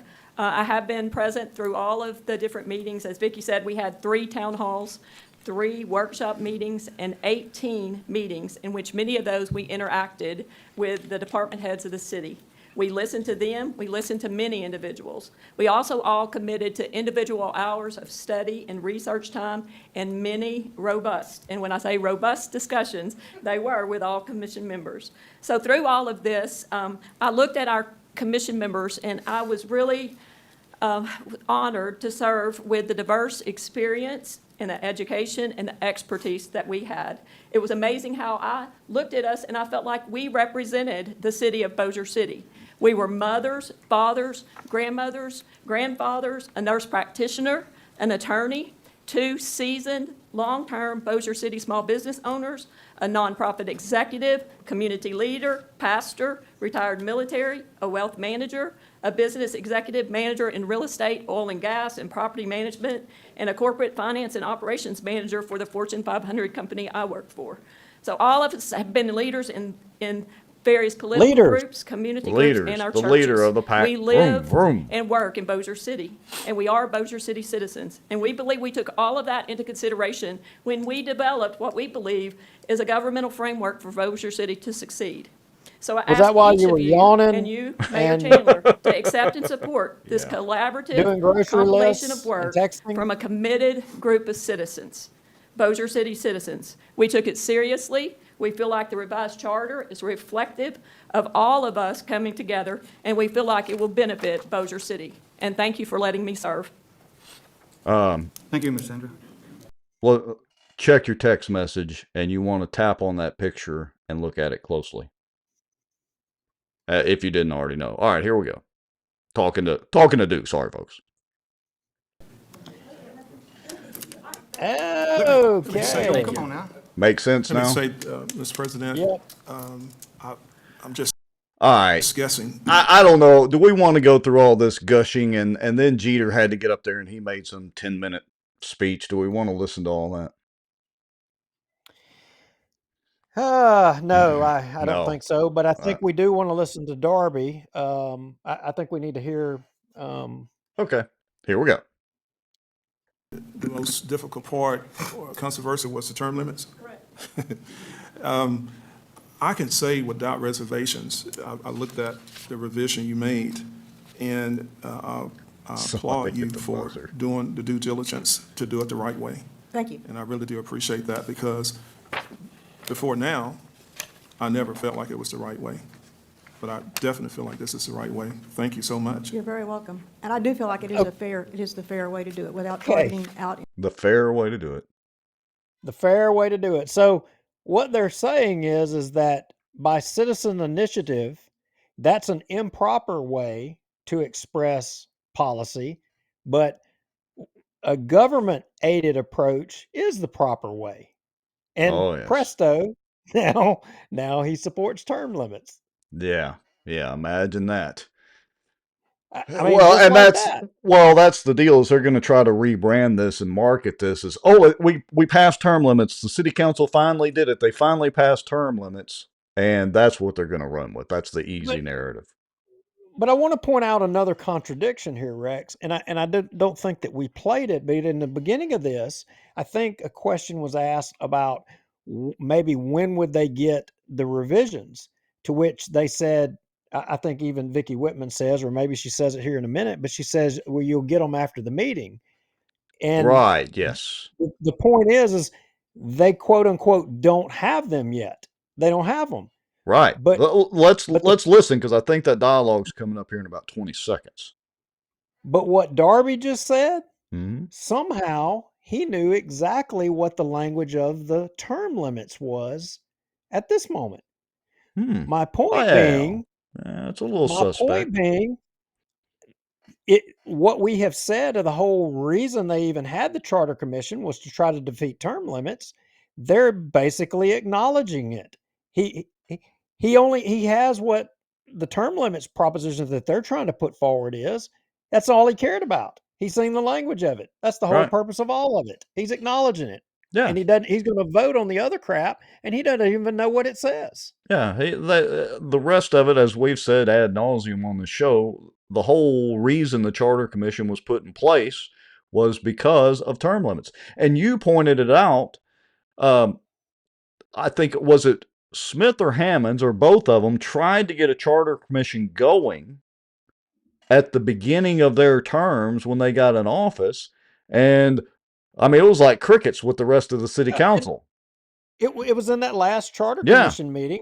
I pointed out and I told all of those Charter Commission, the only reason you're sitting here today, and Shane Cheatham said it, and it was exactly right. The only reason there's a Charter Commission meeting is because they wanted to defeat term limits. And all you have to do is look at the beginning of these last terms of the mayor and the council, when Brian Hammonds and Chris Smith tried to put forward a Charter Commission, and all the graybeards, as Jeff Sadow, eloquently coins them, would have no part of it. They didn't want nothing to do with it. That's right. It's I don't know. It's a follow the bouncing ball. It's a shell game, whatever you want to call it, that they're trying to manipulate you, the public. The only thing standing in their way is everybody being educated on this. And, you folks that are watching and listening, sharing this information out, whether you share our show or you just talk about it to your friends, that's how we defeat all this, is letting everybody know what's really going on. All right, let's listen on for another minute or two. Individuals. I think we have enough targeting going on in our government nowadays, so why put it locally? So it will be up to the citizens to either accept it or reject it, and I hope they will accept it, because, our biggest threat today is not somebody dropping a bomb on us, but it's a cyber attack. It's somebody dropping fentanyl in your water supply. And in the charter, we made provisions for these departments, to protect our city and for y'all to move faster. So we'll see what happens with it, but I thank you all very much. Ms. Vicki, when Here we go. Listen up. And yes. A few minutes, okay. Yes. And also, while I'm standing here, Richard Ray, thank you so much. It's been tough going. And thanks for all the entertainment, Richard. So anyway, anything? Did y'all hear that, though? That was Bubba Don asking her when they get a copy, and she said here in a few minutes. So the city council literally doesn't have a copy. Yeah. I want to correct something in the comments. Cassie said, let's remember Sandra, aka the secretary of the commission, was appointed by Darby. That's incorrect. Darby did not appoint Sandra Morehart. Darby appointed Pandarina Sumas, who was replaced by one of the commissioners, unknown which one, as they did them in totality at one time, but that was not Sandra Moore. I think if I recall correctly, it was either Councilman Montgomery or Bubba Williams appointed Sandra Moorhart. Yeah, I could go look it up real quick. Hold on. Here we go. Members. It doesn't matter. No, it doesn't. Sandra was appointed by Don Williams, by Bubba Don. Sandra was appointed by Bubba Don. Pandarima was appointed by Jeff Darby. I got the list right here. All right. Here we go. Not a big deal, Cassie, just to make sure that we have it kind of correct. All right. I don't even know where we are in the. Yeah. So they didn't have what they're fixing to vote on. They don't have it yet. So they go through this meeting voting on all this, and they don't have it. Right. Now Darby somehow has the term limits language. He has that, but these councilmen are fixing to vote on all this, and they haven't even read it. All right, so Now, let's listen to. I'm going to jump ahead to the 15-minute mark. I'm going to skip over Jeter's talking about ethics and integrity because he has none. So how can he actually talk about it with authority? That's rich. That is rich. And I had a message. And I saw in the comments a while ago. Somebody says that the city donates property to his nonprofit. Oh, well, then let's listen to Mr. Jeter's ethics and integrity. Well, if you want to, I mean, he's long-winded here. I don't want to give him any air. I mean, because look, he gets a benefit just like some of the other ones. I mean, there's no point. I agree. What ethics and integrity is he going to tell me? I've heard all I need to hear. I don't need to hear. I'm getting mad about this. Yeah, let's skip ahead to Richard Ray's jargon. Here we go. And I just wanted to inform the council and the mayor and that you do have today as a proposed add-on. There's two items that are proposed add-ons to the agenda. Listen closely. And that would be the resolution and the ordinance that would send to the bond commission for their review and consideration the items to be placed on the December 7th ballot. Mr. Jacobson and I have worked with outside counsel throughout this process and apologize for having to do it as an add-on, but number one, the last meeting of the Charter Commission was Friday at 1 p.m. after the agenda had already been published. And then the other issue is we really just got word this morning that there is still an opportunity probably to get on the December 7th ballot. I just got word this morning. It's last minute, late breaking news. I'm calling BS again. I got to call BS on that one too. They've been jumping through hoops to get this rushed at lightning speed so that they could end up at this council meeting right here. And they just found out this morning that there's still time for them to get it to the bond commission. Yeah, that's a lie, Richard. Right? Do y'all believe that? I'm struggling with that one just a little bit, but still listen close to the words that he uses to describe the resolution and the ordinance. There's two different things here. Let me frame it up for y'all. To get it on the bond commission agenda, you have to send a resolution to the bond commission from the city. Then it additionally has to be voted on by ordinance twice, but that resolution only takes one vote and it's got to go to them. Right. And there's a deadline to get it to them. Yeah, resolutions require one vote or one reading and vote. Ordinances require two readings and votes. Okay. Yeah, so here we go. And if we can present it to the bond commission for their consideration, we felt it was appropriate to allow the council to have that opportunity should you want to do that. So it is two items. It's a resolution and an ordinance. And what would go to the voters in December would be the amended and restated charter, which is the charter that the commission has worked since January and to work through. Put on the brakes. What would go to the voters is the amended and restated charter. So what you guys would be voting on is not a amendment of the charter, but a completely new charter. Which is, And that is it. he did allude to that, or not. There was discussion on that in one of the first early meetings. I can't remember which one it was. He's talked about that a long time, because there's two ways on charter amendments. Historically in Bossier, the way they have done it is they've sent for a total new charter. But, in statute, again, open meeting laws, statute, city, whatever we're working on here, I don't know, depends. But there's two ways. One is by adopting a completely new charter, or by amendment of certain parts of the existing charter. Well, he just delineated right there clearly that what this proposal is a completely new charter. That's what he just said. Right. So let him keep talking. Okay, here we go. Through proposed changes, and they've worked tirelessly and have done a really good tirelessly. job of working together.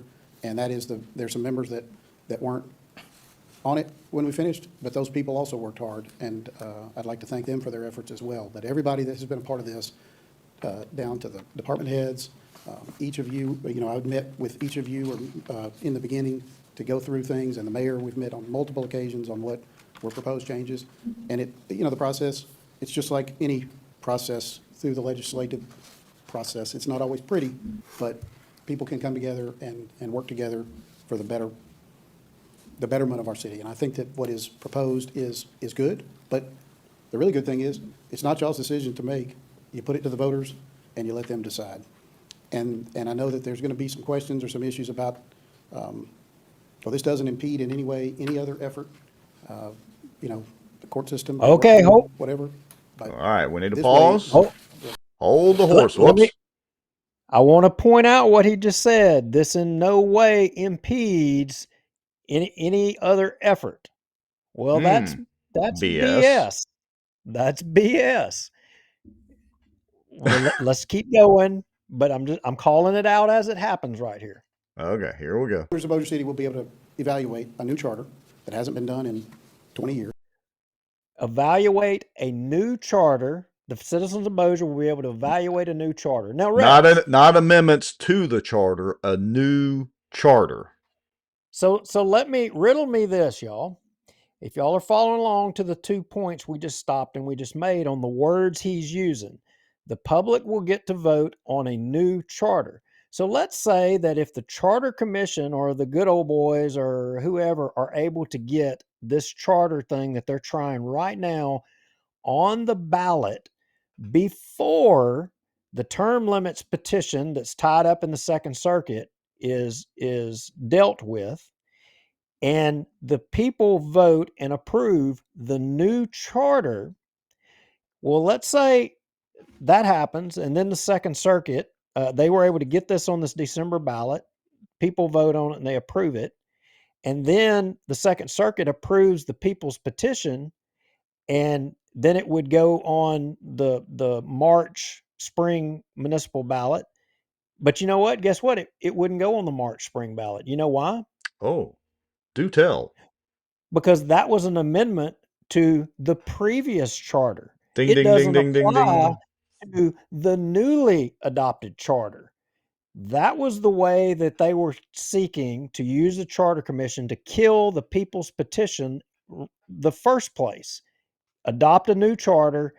The attempt, the people's petition would be null and void because it was an attempt to amend an old charter that's no longer an adopted charter.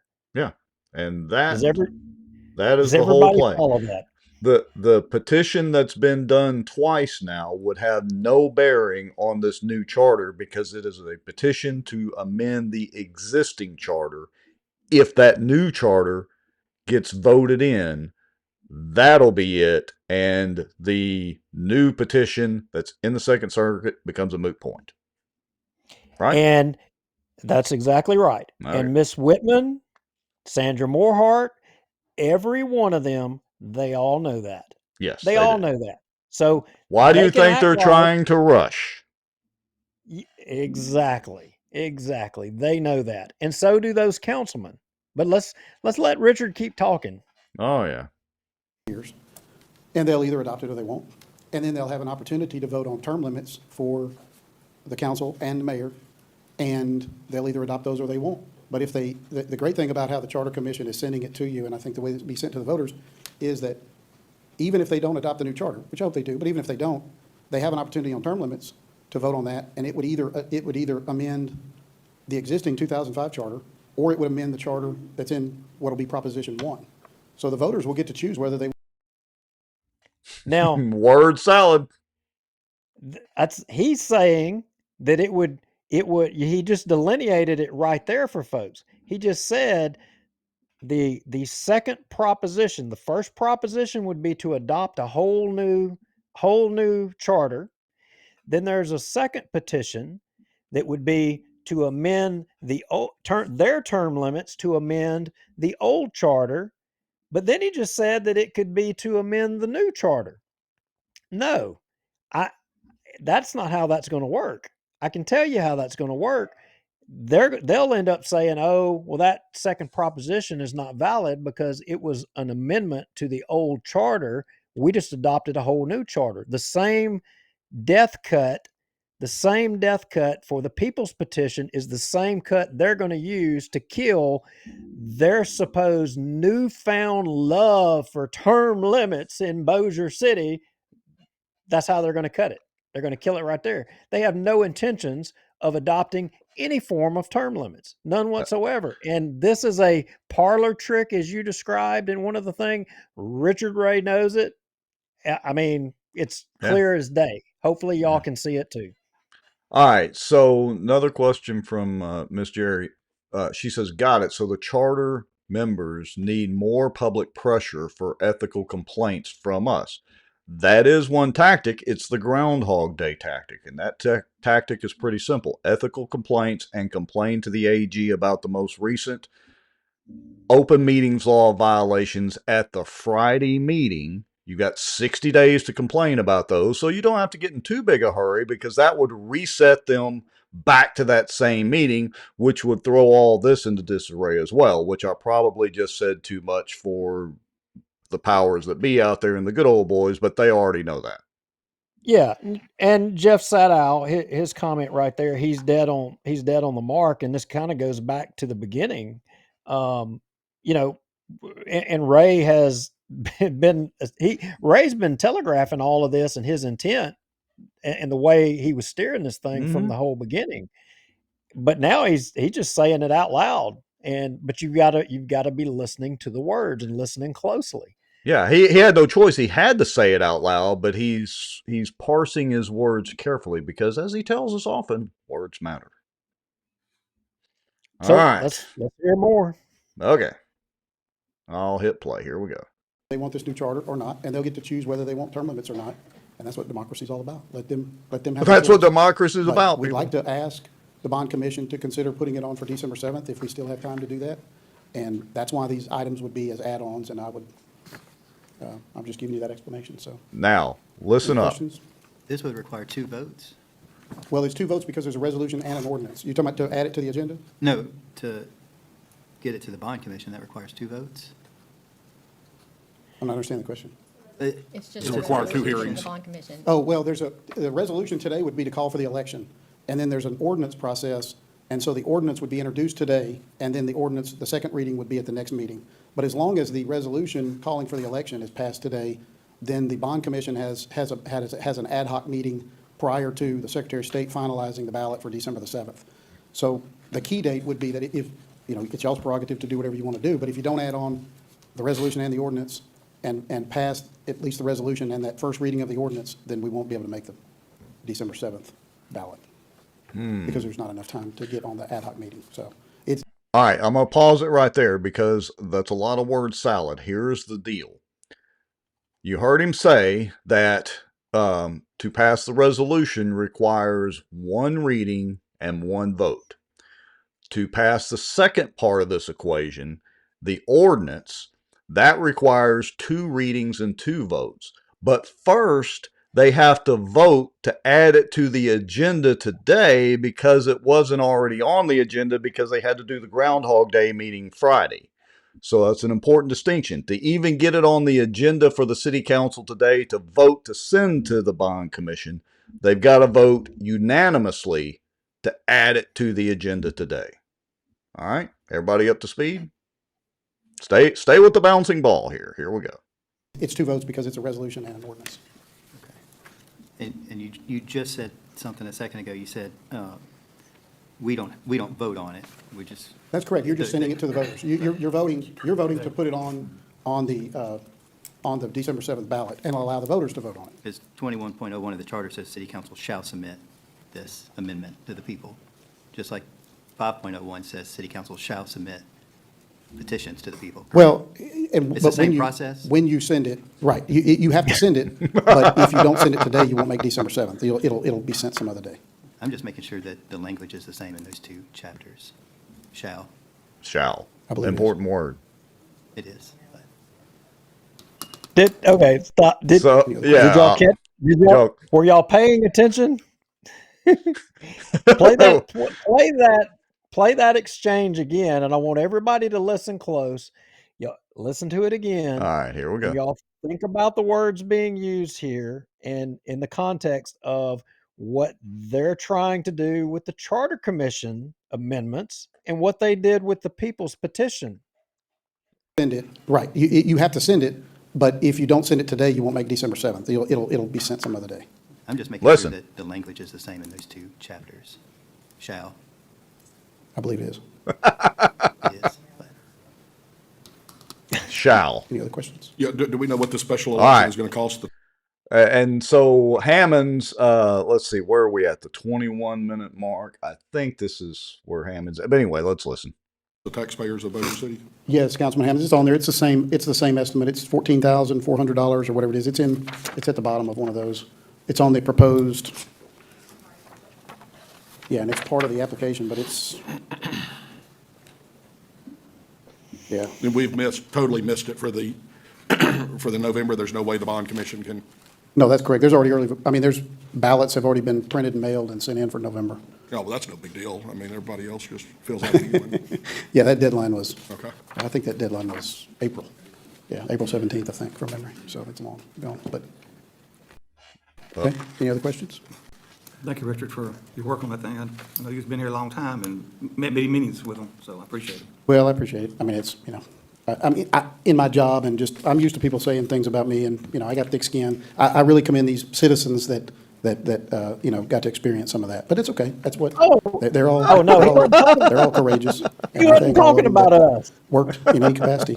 Oh, he was talking about all the people that were supporting the petition. Oh, good grief. No, he was talking about all those tireless fellow citizens of yours that were up there making your city better while they were railroading the term limits that we all signed the petition for. All right, let me see where we're at. I feel like we're missing something here. Let's keep playing here and speed it up fast. Yeah, I've got it on 1.125. Let's go up to 1.5. Here we go. So, thank y'all. Thank you, Richard. All right, where's the young ladies at? Oh, okay. Yeah, they're going to skip that. Let's get to the vote. Now, here we go. Well, let's just play this and show the vote. So, remember, this is the vote to add the resolution to the agenda today so that they could vote on the resolution. This is a vote to add it to the agenda. Has to be a unanimous vote. Ordering and calling a special election to be held in the city of Bossier City, state of Louisiana, to vote upon the adoption of amendments to the current city charter of the city of Bossier City, making application to the State Bond Commission, and providing for other matters in connection therewith. And this item is being requested due to the Bond Commission deadline. It's a first and final reading, and it's being requested by Mr. Ray and the Charter Commission. Mr. President, I make the motion to add under new business item 16. I'll second that.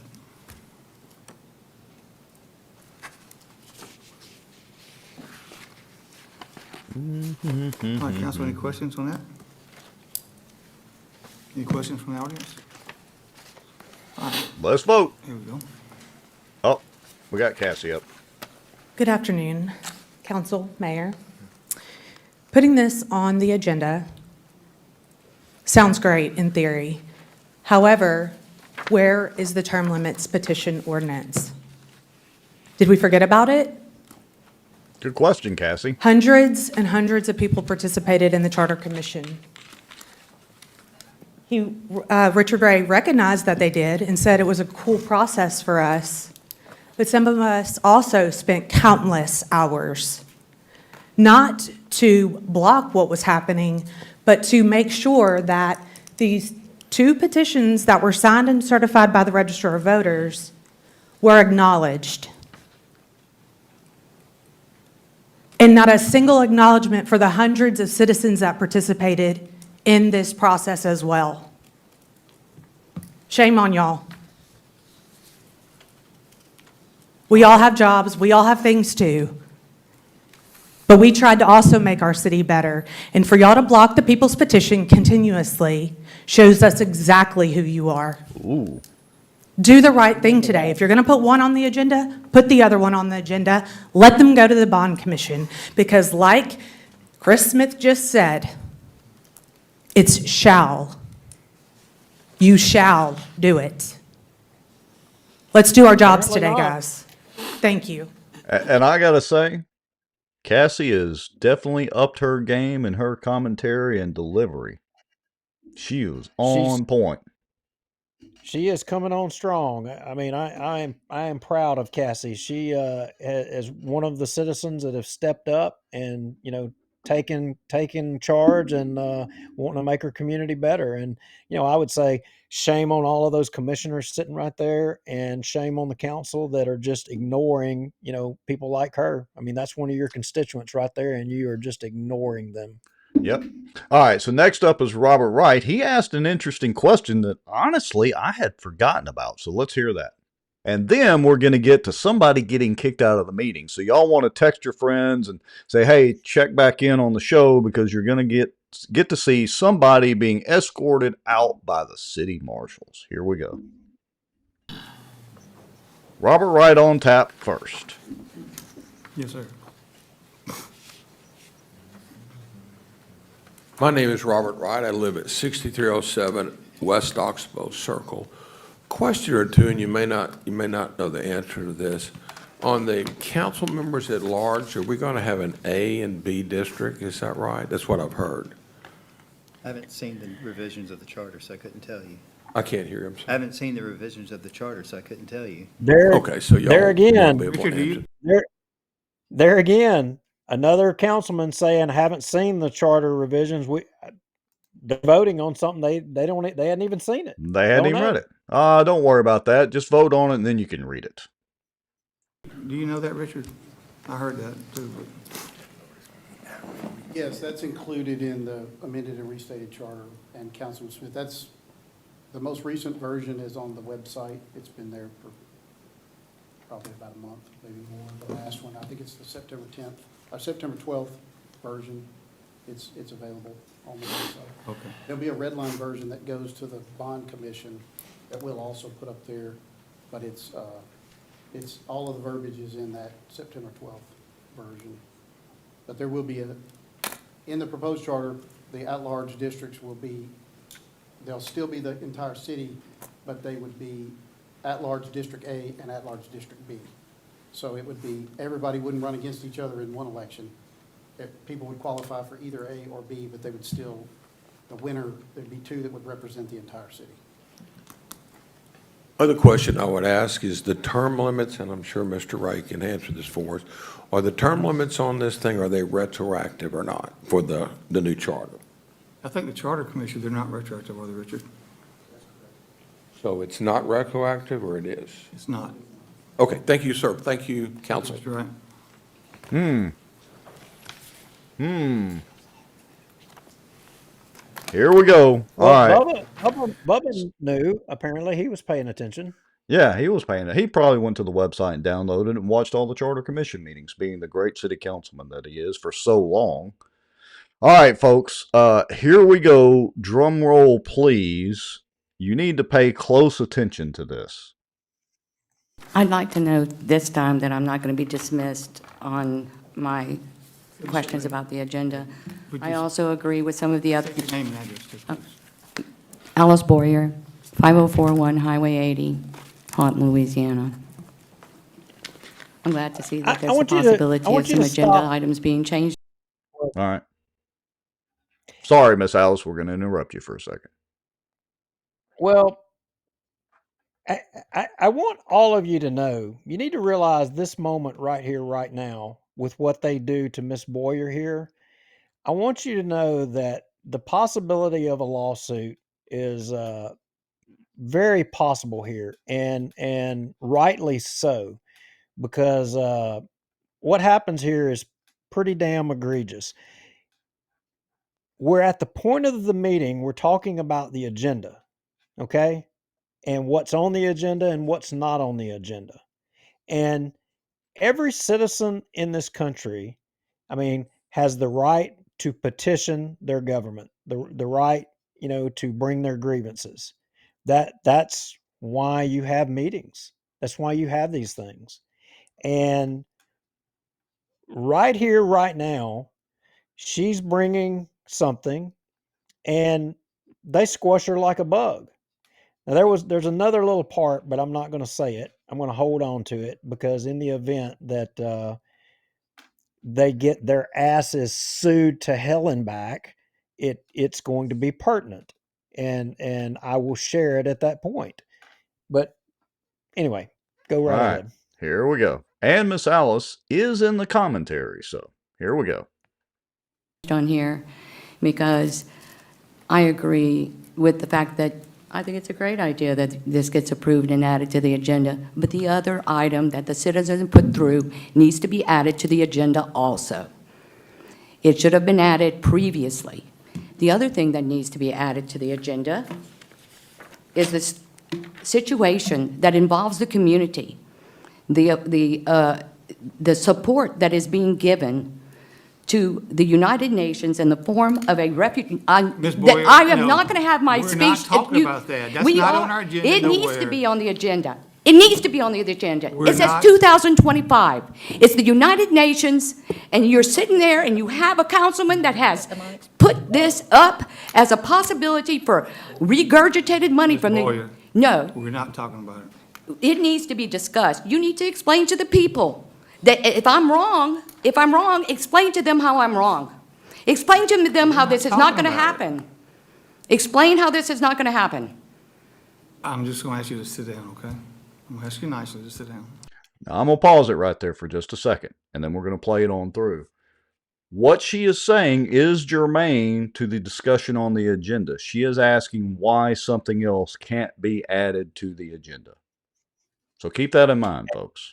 Well, and they're talking about the agenda and adding and removing things from the agenda. A citizen wanting to redress their grievance with government, about an issue that needs to be on the agenda, but they're shutting her down, not even allowing her to raise the issue for them to say why it shouldn't be on the agenda, or why they won't add it to the agenda, or why they won't consider it, or that they're. I'm wondering if they're not complicit. All of them complicit in it.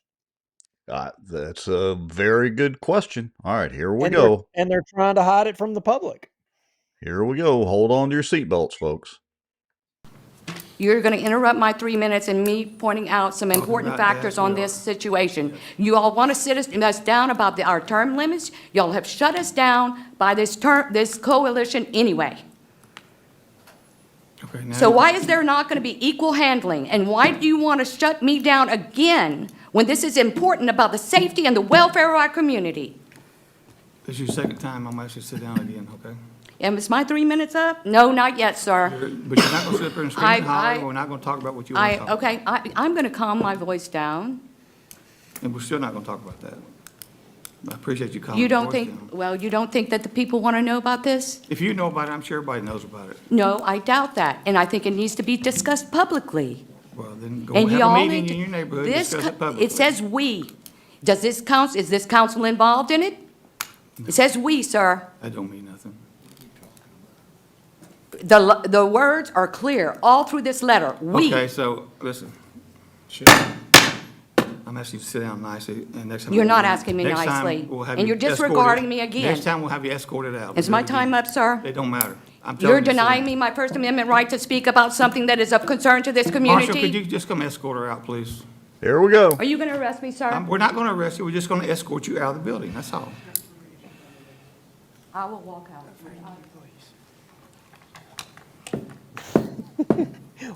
Wow. Is he not going to let her walk out? Now, I gotta say, I'm a little jealous. All the stuff we have said at meetings, and we didn't get an escort out. She has achieved a level that I envy. I got It's either infamy status or famous. She famous, infamous. Cheers to Miss Alice. So, all of you haven't heard what it is she was talking about and why she was raising the issue. So, Rex, I think we have the cuts. Yes, It'll we be the do. copy, page 1 and page 2, and we talked about this. We I hate to say broke the news on this, and it was by way of our friends with LeCag, and they brought it to our attention because they were researching it on some politicians down out of South Louisiana, and they came across this in Bossier City. So again, credit goes to LeCag. Y'all look them up on Facebook, and I'm not actually looking at it. So if you want to Okay. take over and Yeah, and we've discussed this before. It's posted on the Bossier Watch Facebook page, but this was a letter sent to, I hate to say President Joe Biden, but to President Joe Biden on September 12th. It was signed by, at that point, 477 bipartisan state and local elected officials welcoming refugees, where they say, and I quote in the yellow highlight, "We write today to express our strong support for welcoming and resettling refugees in the United States," so on and so forth. "We affirm our commitment to safeguarding U.S. RAP and American values of welcoming people seeking safety. As many communities struggle with labor shortages in key professions like teachers, nurses, and doctors, refugees have a critical role to play in filling staffing gaps." And let me switch pages here. Our communities stand ready to welcome refugees who want to restart their lives in safety. We call on you to protect our nation's standing as a leader in welcoming refugees by ensuring the refugee resettlement program is resource robust and sustainable for years to come. Sincerely, signed by 477 other people, maybe more than that now, including none other than, who is it from Louisiana? Jeffrey Darby, council member from Bossier City. That's what Miss Alice was asking about, why that wasn't on the agenda. So, and why will they not answer the question if "we" means that means the whole city of Bossier City?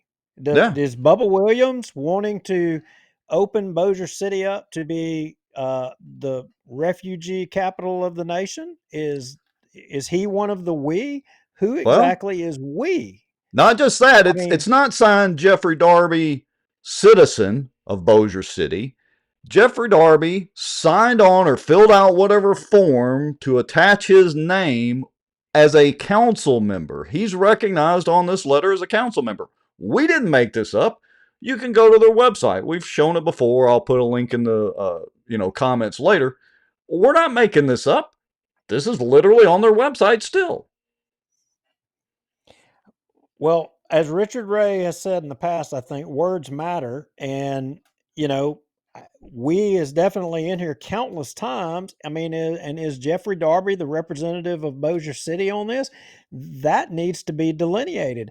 And if it's the intent of Bossier City to, support and encourage more refugees, migrants, illegal aliens, whatever you want to call them, it's a fair question. It's a germane question, a matter of public concern. But, oh, by the way, that's not matters of public concern to these councilmen are not nothing new. They have a long and storied history of ignoring matters of public concern and safety to the citizens of Bossier City. I mean, look at your police department right now. They're ignoring, but oh, wait a minute, they had a meeting and they have a plan for that, but they have a long history of ignoring matters of public concern. But in this case right here, Miss Boyer had a valid issue that she brought to the front.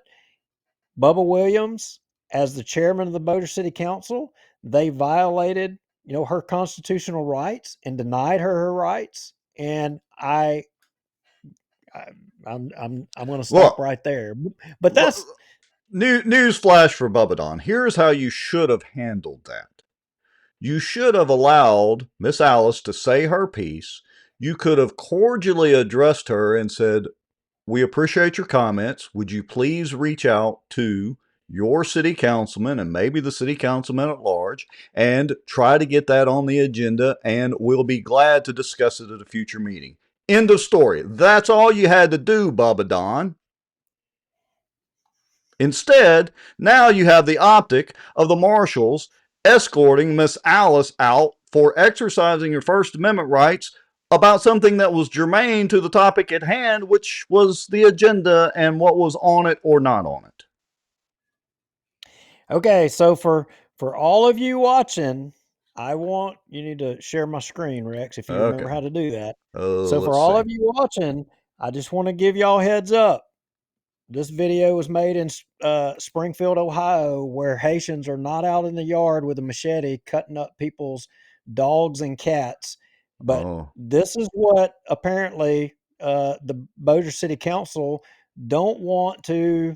They don't want to state whether or not this is what they're wanting to bring to Bossier City. Well, we're getting deplatformed now. I guess there's federal money laying out there that they're going to try to get to bail out from the debt and out of the hole. But yeah. Remember, folks, this is not happening. You are not seeing this right here. Yeah, coming to Bossier City soon near you. So I'm just saying, if you value your dog or your cat, y'all need to keep a close eye on them, because Councilman Darby apparently he has an interest in them. Yeah, he's coming for your cats and dogs. Indirectly. Yeah, indirectly. All right. So that is Miss Alice getting escorted out. And I agree with Wes. Shame on the deputy marshals. I mean, I know they're doing their job. They just want to make their paycheck and go home to their families. But you guys took an oath. She was not being disruptive. She was still within her time frame. Now, if her 3 minutes were up and she just flat out refused to leave and tried to do a sit-in up there at the podium, I could see the deputies escorting her out. But that's not what she was doing. Yeah, so let's keep going. I hope she hands them their hat there, and we'll see what happens there. Let's because they're not going to stop. Oh, they're going to keep stepping on people until the public. Till the public steps up. They're just going to keep doing this to people. Like Holly Cole says, how many charter members were smiling when they took her out? All right, let's jump forward to Brian Hammonds. This is pretty good. Here we go. I have a question, Mr. President. And y'all can, the attorneys that have more degrees than me can tell me to stop if I can't talk about this. We are still in Second Court of Appeal, correct? We are. On that. So we're putting this in today. What is in the Second Court of Appeal, does that, whichever way it comes back, does it override what we are putting in today? Well, my understanding, Councilman Hammonds, is that the Second Circuit Court of Appeal has this item docketed for their November docket. Mm-hmm. That November docket is the week of November the 18th. That's during early voting for the December 7th election. The Second Circuit would not have a decision on it until after they have it on their docketed week. So there's not going to be a decision on the lawsuit of Ms. Rogers until after the December 7th election, or at least until after that election had started. So the people's petition, as it's been called, and that's what I think it was called in the court hearing, I was there, is still viable and could be adopted at a later date in a later election. And so the people could reject this charter altogether. They could adopt this charter altogether. They could adopt this version of term limits. They could reject this version of term limits. When that court case resolves, a court's either going to send it back to y'all and tell you to put it on a ballot, or they're not. But if they do, it'll have to be on a ballot after December 7th. But that's all the more reason to go ahead and have this amended and restated charter put to the people now, so that there's not an issue with the charter being after any proposal for term limits. I got to give him a little bit of credit. He said all that with a straight face. He did say that with a straight face, and did everybody catch what he was saying? He's saying exactly, you know, the new and amended charter, and if they come back later, you know, you put the old thing on there. I mean, he's saying it right there. The people's petition, if you send this to the ballot in December and you get this passed, that's how you kill the people's petition. That's it. Yeah.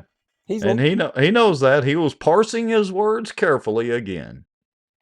This was the plan from the beginning. They've had this, and we said it in the beginning. Right. Shane Cheatham said it. They say it's not true, but they're all sitting there smug, and they all know it's the truth, but they're lying to everybody out there that, well, Richard's saying it, but he's just saying it in lawyer speak.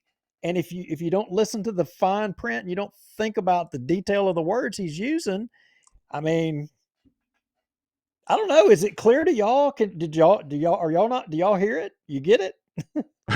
Are you getting what he's putting down there?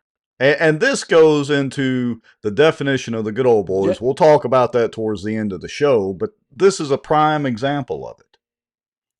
Well, wait a minute. No, wait a minute. Rusty Maddox and Jessica Maddox, they're going to have a battle at the house here. He's saying now it's an amended charter, and Jessica Lane, so is it an amended charter or a new charter? He's saying it's going to be a completely new charter. New charter. New charter. He explicitly explained that in one of the Charter Commission meetings, and we made a point of it. I forget what show it was and which Charter Commission meeting, where the question was asked, and he said, no, this is a whole new charter. Remember, he explained that because one of them asked, well, what are you going to do, put the whole charter on the ballot? And he said, no, it'll refer to, you know, thus and such ordinance or proposal to amend this new charter, or however he said it. I'm paraphrasing only slightly. He did a long dissertation about this several Charter Commission meetings ago. I'll see if I can go back and look it up later and post that. But I can tell you the last two Charter Commission meetings and the motions that they made and voted on, I don't believe were for a totally new charter. What they've just submitted, me personally, I don't think is what they're saying they submitted is the same. And and Richard Ray even goes forward to say here in a minute, this is the exact same thing from the last two meetings. I don't know if I agree with that, but I have to go back and watch those last two meetings. Right. Yeah. We may have to see if he's trying to run cover for it and get it rammed through, which we're sure he is probably. All right, here we go. I understand both sides of what's going on, and it's no secret I was for term limits. I mean, I ran on that. 78% of my district was polled, and they agree with it. But what I don't agree with is what we're doing here when, yes, the citizens of Bossier City did speak by signing that petition. And I have to agree that it's a slap in the face to a lot of citizens that stood there, listened to the spiel, they signed it, they agreed with it. We're already paying for a special election for this to go on. Why don't we just hold off until after November when this is heard? The worst case scenario is that we have to wait until March when we're going to have an election anyway. Or call for another special election, before that. Paging Richard Ray. I think that every citizen in Bossier City has the right to speak, and they did by signing this petition. And by us doing this, on one, I wish that we could have done this, the simple way and not had to have, had the Term Limits Coalition go out and have to get signatures and all that, where we all could have just agreed on term limits in here and been done with it, but we didn't. But they did. I agree with what the Charter Commission did. They came up with it. It was a hard battle. It was, it was a ruthless battle. There was a lot of hurt feelings. There was a lot of stuff said that shouldn't have been said. Everybody is human. Everybody has different views on what is going on here. But I think that everybody has the right to vote for which one they want. They either can vote for the term limits, the way that it is set up through our state government, or they can vote on retroactivity. I do think both of them need to be on there. Well, all I can speak to is the Charter Commission has sent you a version, and the council is obligated to send that to the voters. Whether you send it, if the only way that you'd be able to send it to the voters on November the 7th would be to add it to today's agenda and then pass the two items by affirmative vote. And so if you don't send it, if you don't pass it, add it to the agenda and pass it today, it won't be on the December 7th ballot, but it'll have to be on a future ballot. But what you just said, I don't mean to interrupt you, what you just said, we're kind of going against what our charter already says. When they turned in their petition and everything was confirmed on their petition, our charter says we shall. Well, but that But we version, did Councilman not. Hammonds, as you know, that version is in the court system right now. This one is not.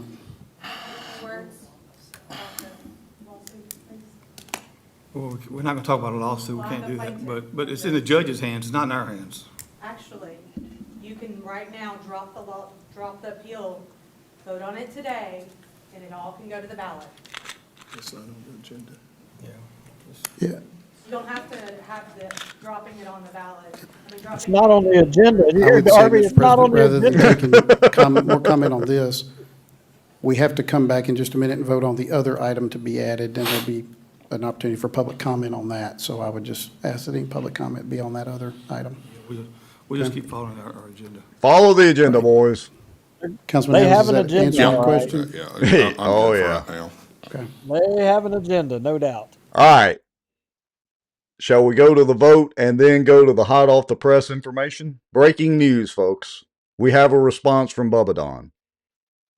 Well, I mean, look, hat tip to Councilman Hammonds. Councilman Hammonds is not holding back. He's saying the quiet part out loud, and he deserves a lot of credit for where he's at on this. So Yeah, I say let's keep going. All right, let's jump to the vote. So the motion to add it to the agenda failed. The motion to add the resolution to the agenda, let me make sure I say that right, failed 5-1. Brian Hammonds was the lone vote against that. Now, what name is over in that green 4 chart that I got to point out?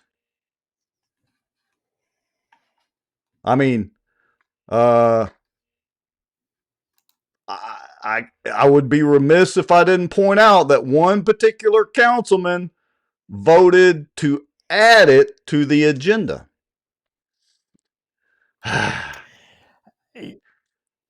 Yeah, as a matter of fact that he did. And I will say, when I saw that, it ruffled my feathers a little. I don't know how you want to handle this. I mean, well, you want me to start? Maybe that'll soften the blow a little bit. Here's the deal. So you do you and I'll do me. Yeah. So here's my opinion on it. I have, full disclosure, I've not talked to Chris Smith about it. I did send Brian Hammonds a text after the vote and told him thank you or something to that effect, and which is public record. I don't care, whatever. So I saw this vote, and boy, I got livid for a few minutes because Chris voted with the good old boys to add this resolution to the agenda later on in this meeting. Now, it had to be unanimous, so Brian Hammonds was the lone vote that caused this to fail to be added to the agenda. But I got to thinking about it a little bit. And it didn't take me but just a few minutes of thinking after I saw that vote why.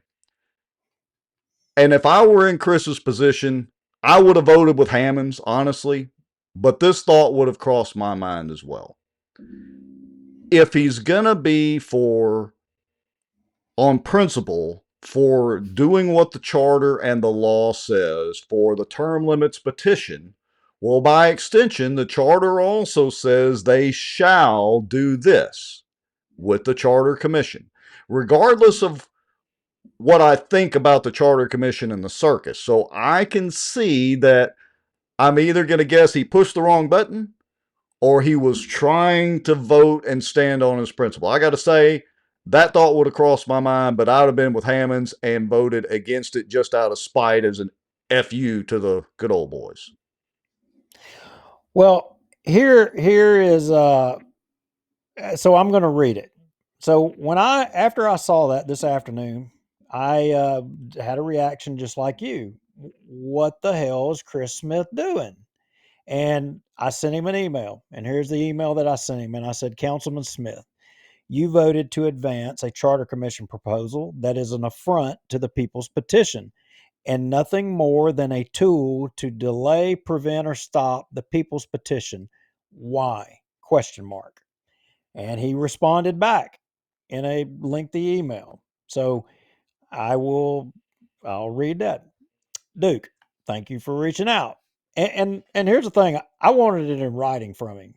I wanted I wanted to know. Here's what he said. He said, Duke, thank you for reaching out. I know my vote today may seem odd to some, so I appreciate the email to give me an opportunity to explain. My vote today does not change my stance on term limits. As you know, I have been a staunch supporter of term limits since the day I launched my campaign for office back in 2020, and I remain a supporter of term limits today. I could go into all the nuances of the changes in the charter that will help move our city forward, but I think your question is centered around the issue of term limits. First, the Charter Commission had the wisdom to have the issue of term limits on the ballot separate from the overall charter. Voters will have the option to vote either yes or no on the new charter with no mention of term limits, and then separately have a choice on whether term limits should or shouldn't be included in Bossier City. Secondly, the charter is clear on my role. Section 2104 of the city charter says the city council shall submit any amendment or amendments as recommended by the Charter Review Commission to the electors of the city. Note the key word shall. The Bossier Term Limits Coalition has sued the city of Bossier City and the city council for failing to follow the word shall. The basis of that lawsuit, as you know, is Section 501 of the charter that says the city council shall call an election to be held within 90 days thereafter. Of course, you know that 5 members of the council elected to not follow this law enshrined into our city's charter, resulting in the lawsuit filed by Ms. Rogers. Had I not followed the law in this case, I would have been just as guilty today as those 5 council members were then and continue to be today.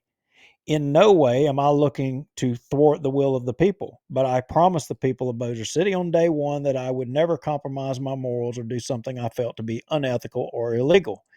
Today's vote confirmed my beliefs and my morals that even when it's not popular, I will always stand for what's right and do the right thing. I look forward to our hearing in a few weeks at the 26th JDC and for the voters of Bossier City to have their voice heard.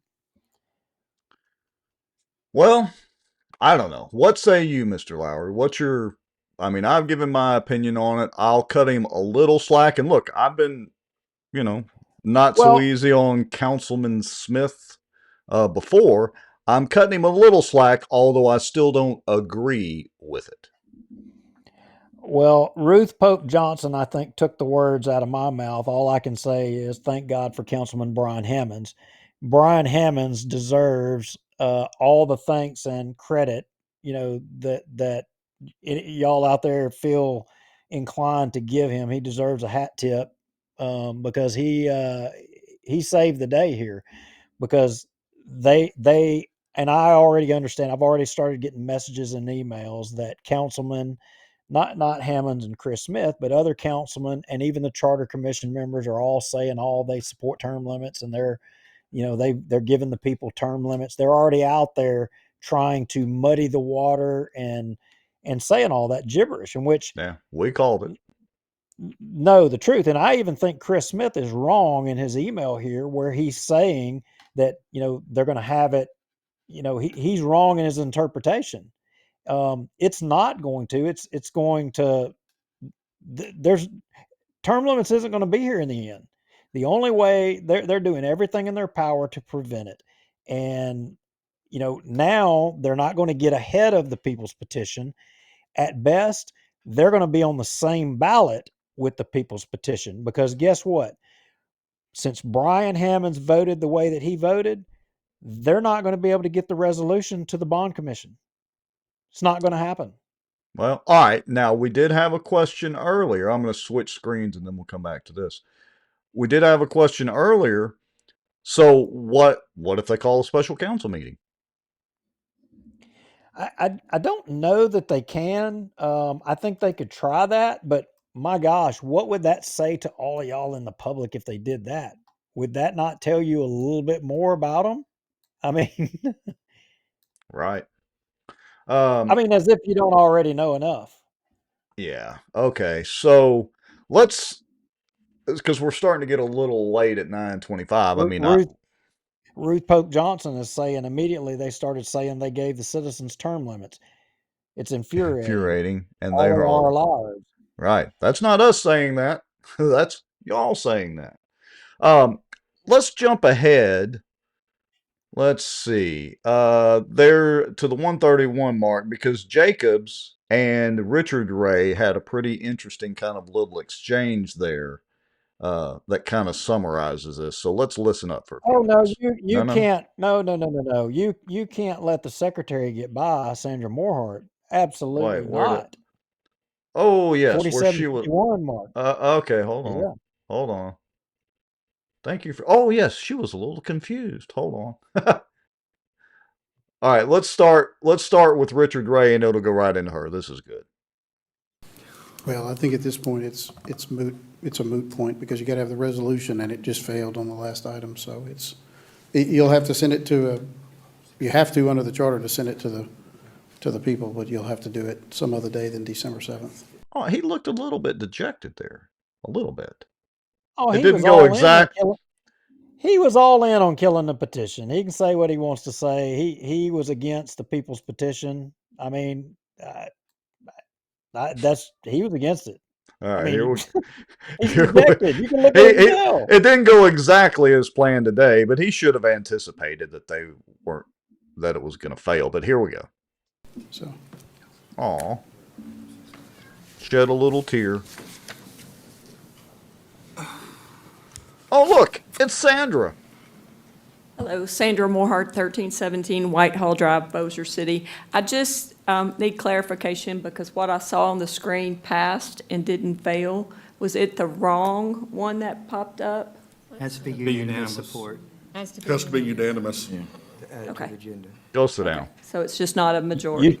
Correct. Okay. All those meetings she went through, including adding stuff to the agendas on occasion with the Charter Commission, and she asked that question. Well, see, but you got to understand from her perspective, she's confused about the type of rules that, I was really hoping she was going to tell them they don't have to follow open meeting rules. I would, and you're not following me. Wait, say that again. I'm sorry. I was reading the comments. I was not paying attention. She was. That's why I can see why she's confused on the vote counts and everything, because she operates under a different set of rules than what they have to operate under. Oh yeah. The rules that they just make up as they're going, along with the princess. Yeah. All right. So, the motion to add the ordinance passed to add the ordinance to the agenda. The motion for the resolution is the one that failed because thank goodness for Hammonds. The other one did pass. Now, there was a bunch of stuff in here about the marshal's office and about this deal that Hammond's put forward on the parking the cars in the yard. I want to talk about that, but we'll save that for next week. I'm going to skip ahead and maybe we'll talk about the Mary Ward appointment or lack thereof. Here we go. Let's see.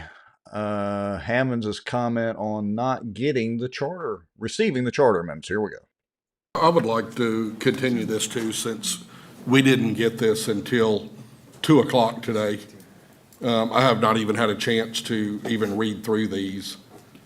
And to sit here to vote yes or no, whether or not to send this through, I would ask that we continue listen to this Darby. October 27th also. Hold on.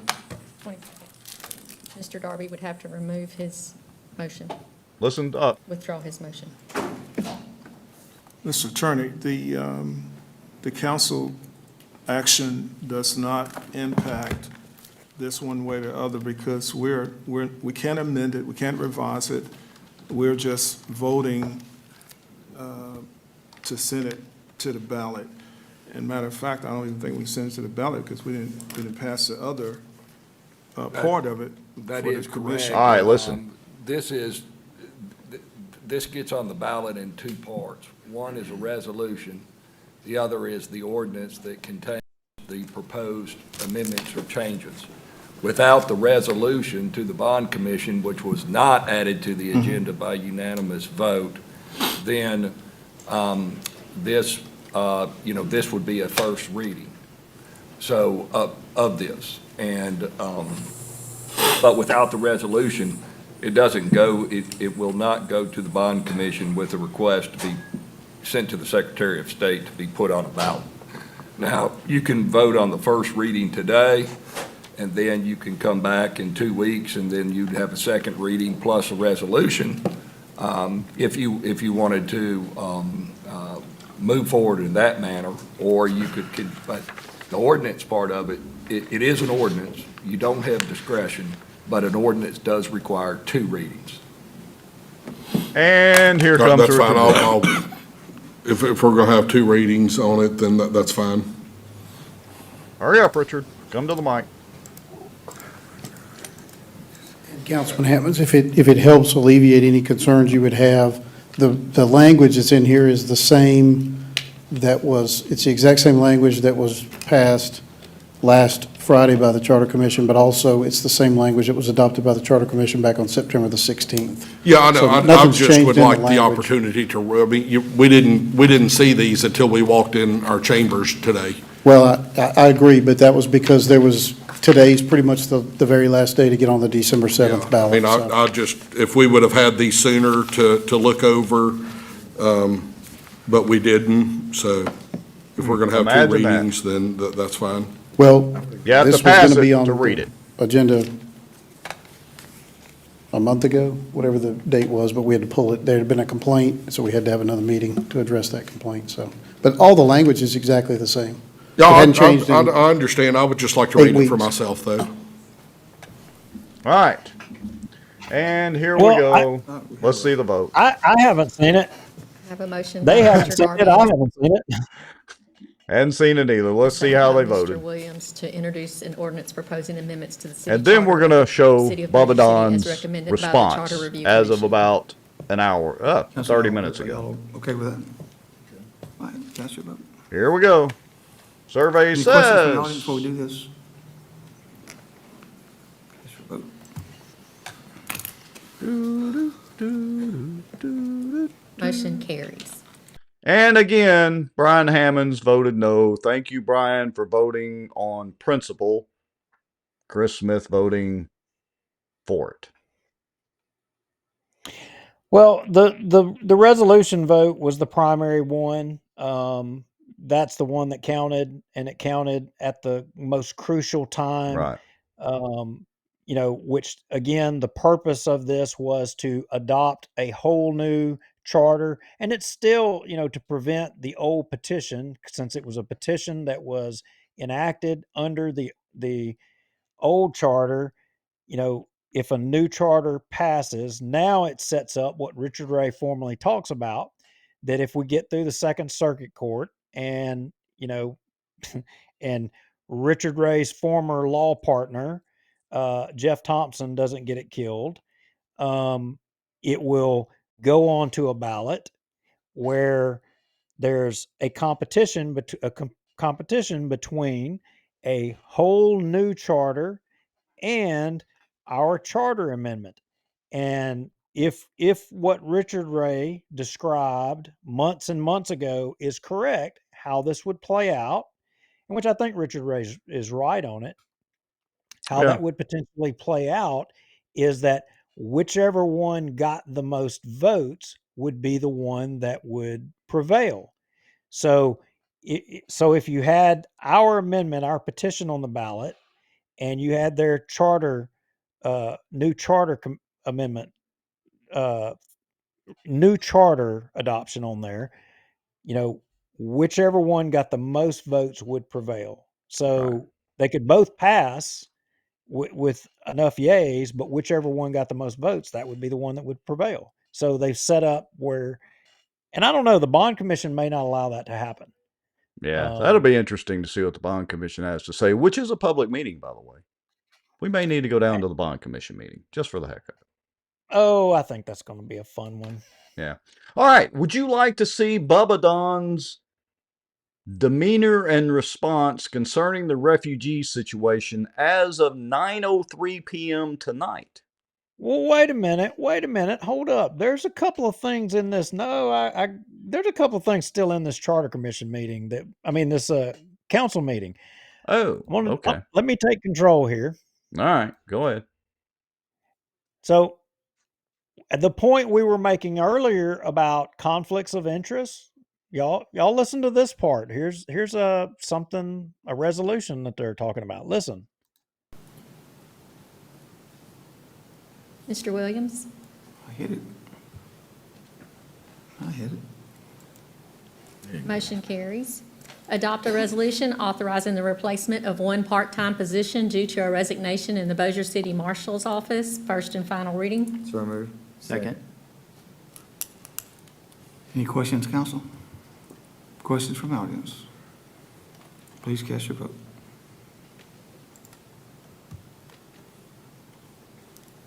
Motion carries. Okay, so there's my point. Marshal's office, who's governing it, and the marshal's wife is on the charter commission making the rules of how the city of Bossier's governed. Oh, but I'm Duke, thinking, could that she only have, or that only matters if she was pro term limits with retroactivity. That's the only time that matters. There's a carve out in the law, and she's fine. Yeah, no conflict there at all. I mean, so okay. Now here's another point in the meeting that is this one's kind of weird, and even though the king wasn't present, the king is in control. And I mean, you know, Chris Smith and Tommy, I mean, they apparently don't know their role, but look, I'm playing the tape. Okay, hit it.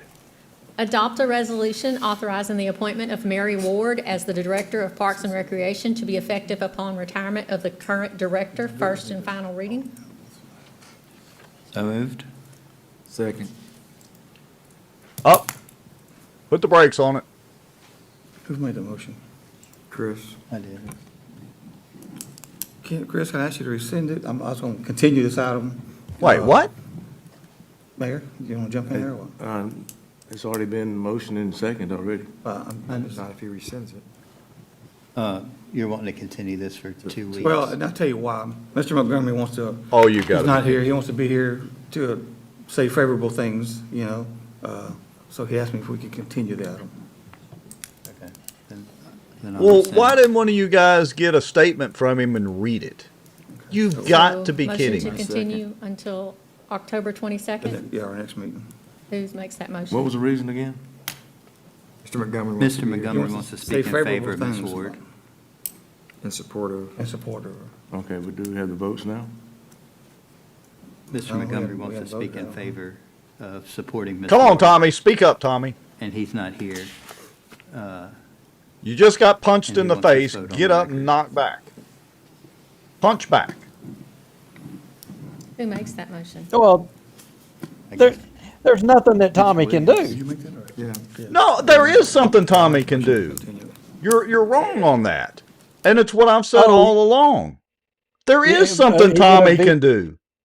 He can veto the 1.6 million change order and the Walter O'Bigby thing or something. He could do that. He could use the bully pulpit right there and get on his high horse and say something about it. Not to mention he could hold a press conference later, but instead he just, and sits down. Tommy, I've been trying to be on your side because you've been so supportive of term limits, but that right there is exactly what I'm talking about. Quit letting them pick on you like that, especially David. Punch him in the nose, so to speak. Jeff Sadow says, who runs Bartertown?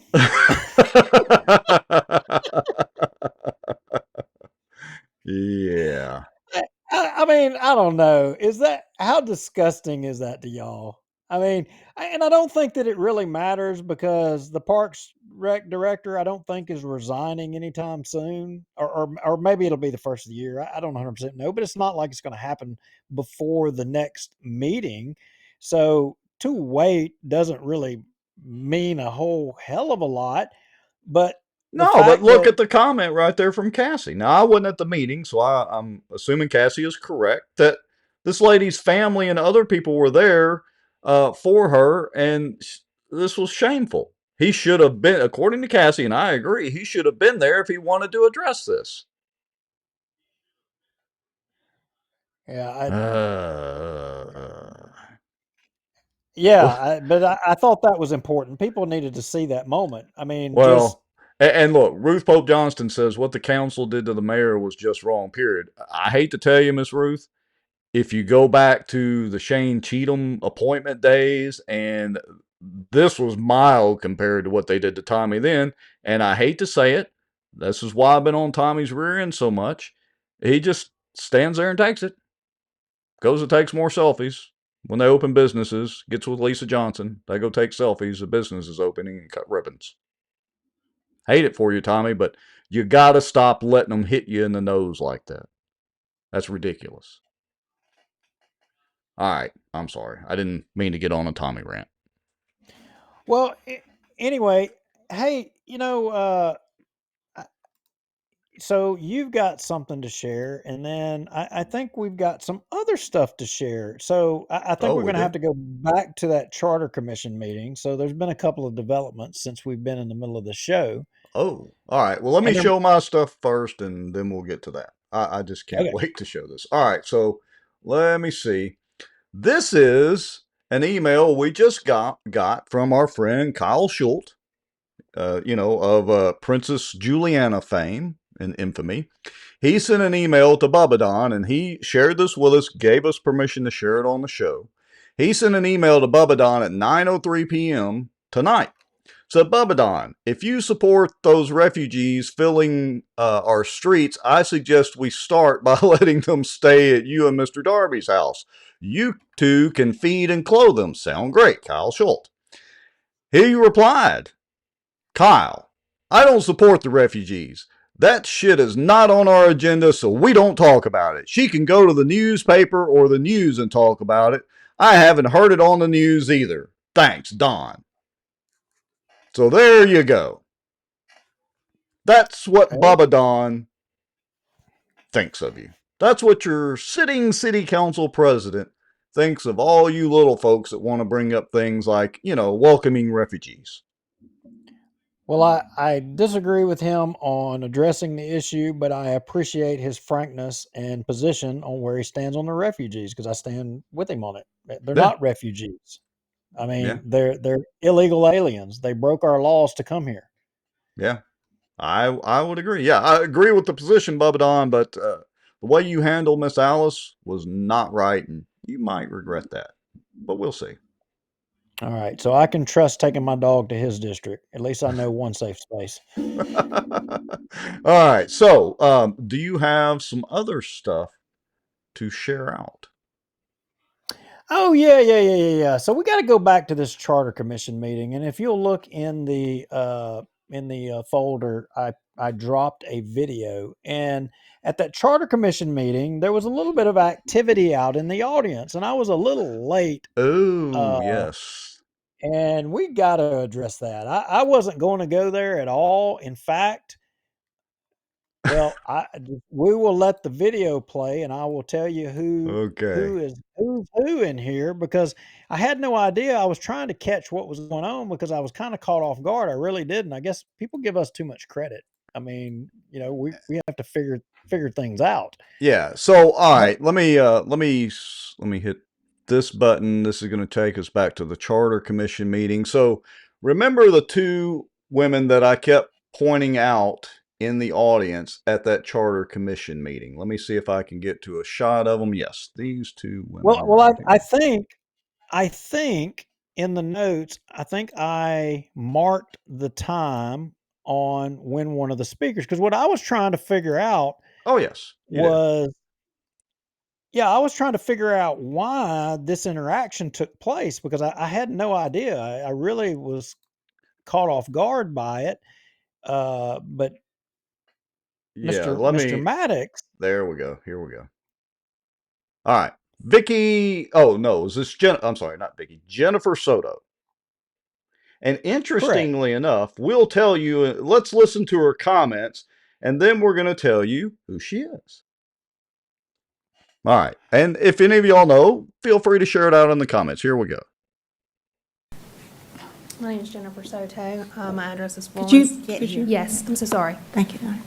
My name is Jennifer Soto. My address is 416 Carnaby Court, Bossier City, Louisiana. Speaker number 3, you have 3 minutes. I'm an actual resident of the city of Bossier, and I just want to Oh, wait a say minute. thank you. for your Wait, does service. that sound familiar? Only actual citizens should have a right to speak. Well, that's funny. There's a specific reason why she, of all people, should know better than that. What kind of law does she want in this country? Anyway, She should know better than that, and we'll explain more on that. So you're seeing two breaking things, one from Bubba Don, and then some never-before-seen footage here in just a minute. I took an this interview in interrogation class, and she's got her arms crossed. I think she's hiding something. Oh, surely not. Surely not. Surely she hasn't been texting the little princess this whole time, but here we go. is very obviously a thankless job, and y'all have spent a lot of time and effort, a lot of time up here away from your family, away from your jobs that you're getting paid for, and you're not getting recognition for it. So thank you. Thank you. Anybody want to guess who that is? Wait, hang on a minute. Before you do, you can't just go there yet. We got to jump to that other video. So you saw that. You know me. I'll jump in the fight immediately. Now, did you see anything else going on in the background? Let's go. Let's see. Play back through that again. Go right. back through her comments again, and All right. So I'm backing up. So what are that's we good looking right for there. here? I mean, that's good enough. All right. I'm not. There's supposedly something going on in the background, and I've been All right. watching for it, and I Okay. haven't seen it. Have y'all play it again? Job, and y'all have spent a lot of time and effort, a lot of time up here away from your family, away from your jobs that you're getting paid for, and you're not getting recognition for it. So thank you. Thank you. Thank you. Anybody else? Was it right there? Hold on. Let me back up. I don't know. I haven't yet to see anything. Maybe All right, maybe let's watch the interaction right here between Mr. Maddox and, forgive me, I forget her name. Yes, Hold ma'am. on. Yeah, right here in the front row. Thank you. Anybody else? Ah, see there? Okay. So that I'm guessing that's what precipitated it. So shall we reveal who that was speaking, or shall we jump to your video, which is much more Let's exciting? jump to my video of why we're even talking about this. I mean, because Okay. she's got as much right to speak as a citizen of Bossier as anybody else. All right, so hold on just a second. Did you put it in the files, or are you sharing? I did. It's got no labels down at the bottom. It's a video? Yeah. Don't have it yet. Yeah. So, okay. Well, let me see. I've got a screen. screenshot of the video, which I can show. All right, so I'm going to show the Oh, wait screenshot a minute. first. No, no, no, no, no, no, no, no, no, no. No, Yeah. Hey, hold up. Let me do this. I may have to share improvise and screen. overcome, folks. Yeah, Hang share on a screen. second. I am going to All have right. to improvise Trust us, and you want to see overcome. this because there was an interaction after the meeting that was caught on video. I've not boosted the audio or anything yet. This is actually my first time seeing the video, even though I was standing right there.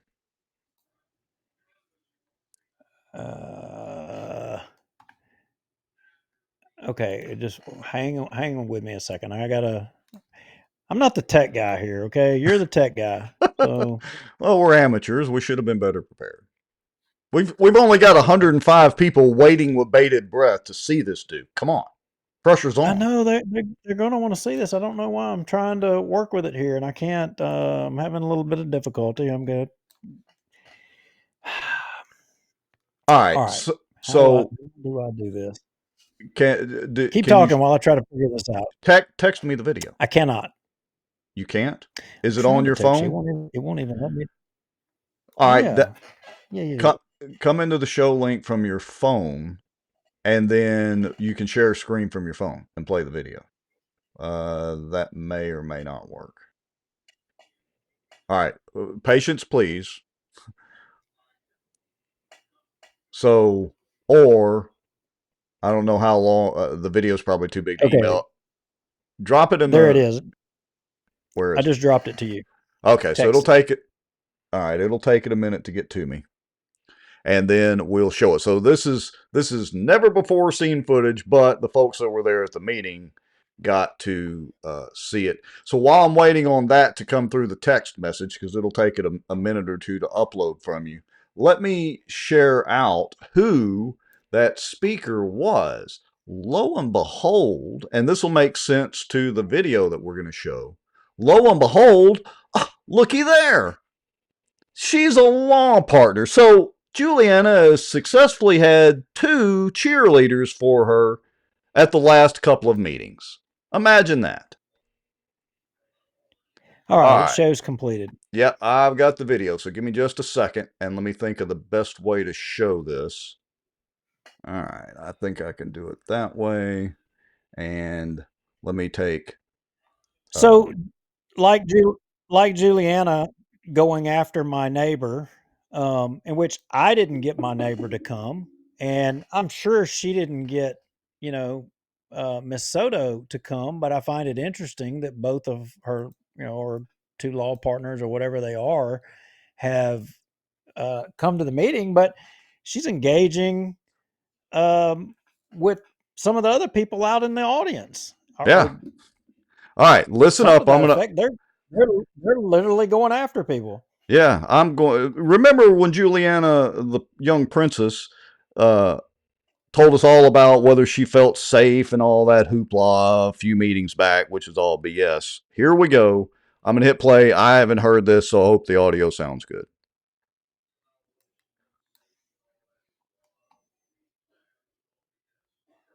Oh, there's no audio. All right. Oh no. No system audio. I don't have system audio. Hold on. All right. Give me a minute. I can overcome that. Hold on. Hold on, folks. Sorry. Well, Show yeah, 229. it was kind of Give me another contentious, minute.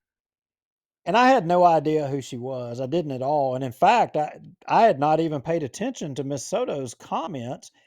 But it was the other lady that was, I hate to say an altercation, but was having words with the Maddoxes. And I really didn't know why or how that happened. But when I saw that there was some kind of confrontation going on, I immediately turned my phone on and I just started recording it.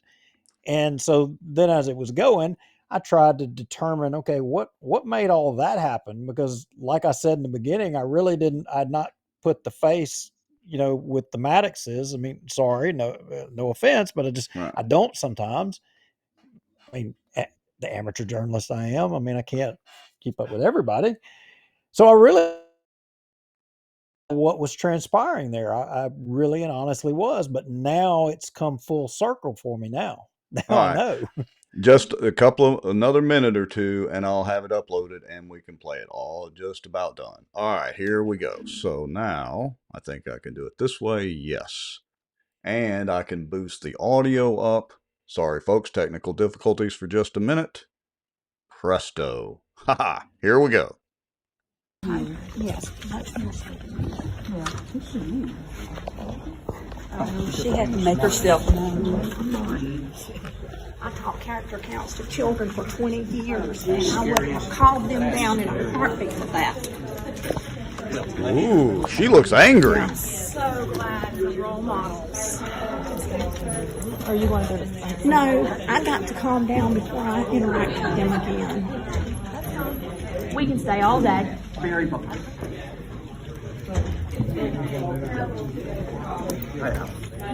You walk with me out there.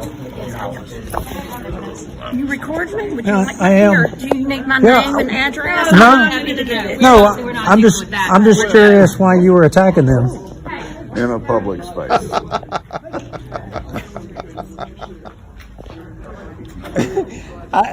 Yeah, that was all I was curious about. But Miss Soto obviously knew who I was because Oh, she yeah. grabbed that lady and says, "Come away." I didn't know who she was, but she knew me. She immediately is grabbing her and pulling her away. Oh no. Oh no, don't deal with that guy. And now, Well, and now we know why. why. Now we know why, because that lady is one of Juliana's cheerleaders. Oh, partner. Now, I'm sorry, in her law firm. partner. Now, look, you got to keep playing because the video's not over with. Oh, There's okay. more. All right, so I'm going to let it play through. I'm going to back it up, and I'm No. going to let it play through the end. Now, you might need to turn the audio up a little bit because it's a little hard to hear, and you're not going to see much on the video, but you need to listen to the voices. Okay, so I'll do the best I can. Here we go. All right. I taught character counts to children for 20 years, and I would have called them down in a heartbeat for that. Wow. She looks angry. Role models. Are you going to go to No, I got to calm down before I interact with them again. We can stay all day. Very much. You can stay all day. You walk with me out there. You record me? Would you Yeah, like me I am. here? Do you need my Yeah. name and address? No. I'm happy to do it. No, I'm just curious why you were attacking them. In a public space. All right, here we go. Let's play it through.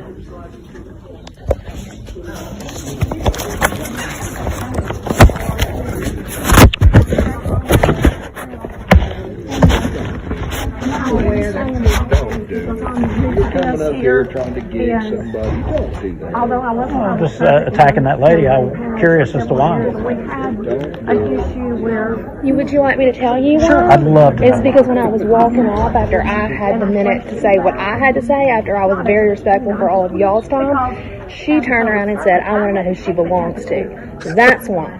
Now, you have both sides of the story. I didn't hear that. I was sitting I right know there, you but did. I didn't hear I that. know you didn't. Oh, But so I did. You're saying I intentionally didn't hear it? No. Okay. I did. That's not what I said. Okay. I said I know you didn't hear it. Yeah, So I that's what didn't hear happened. that. And now you have both sides. Okay.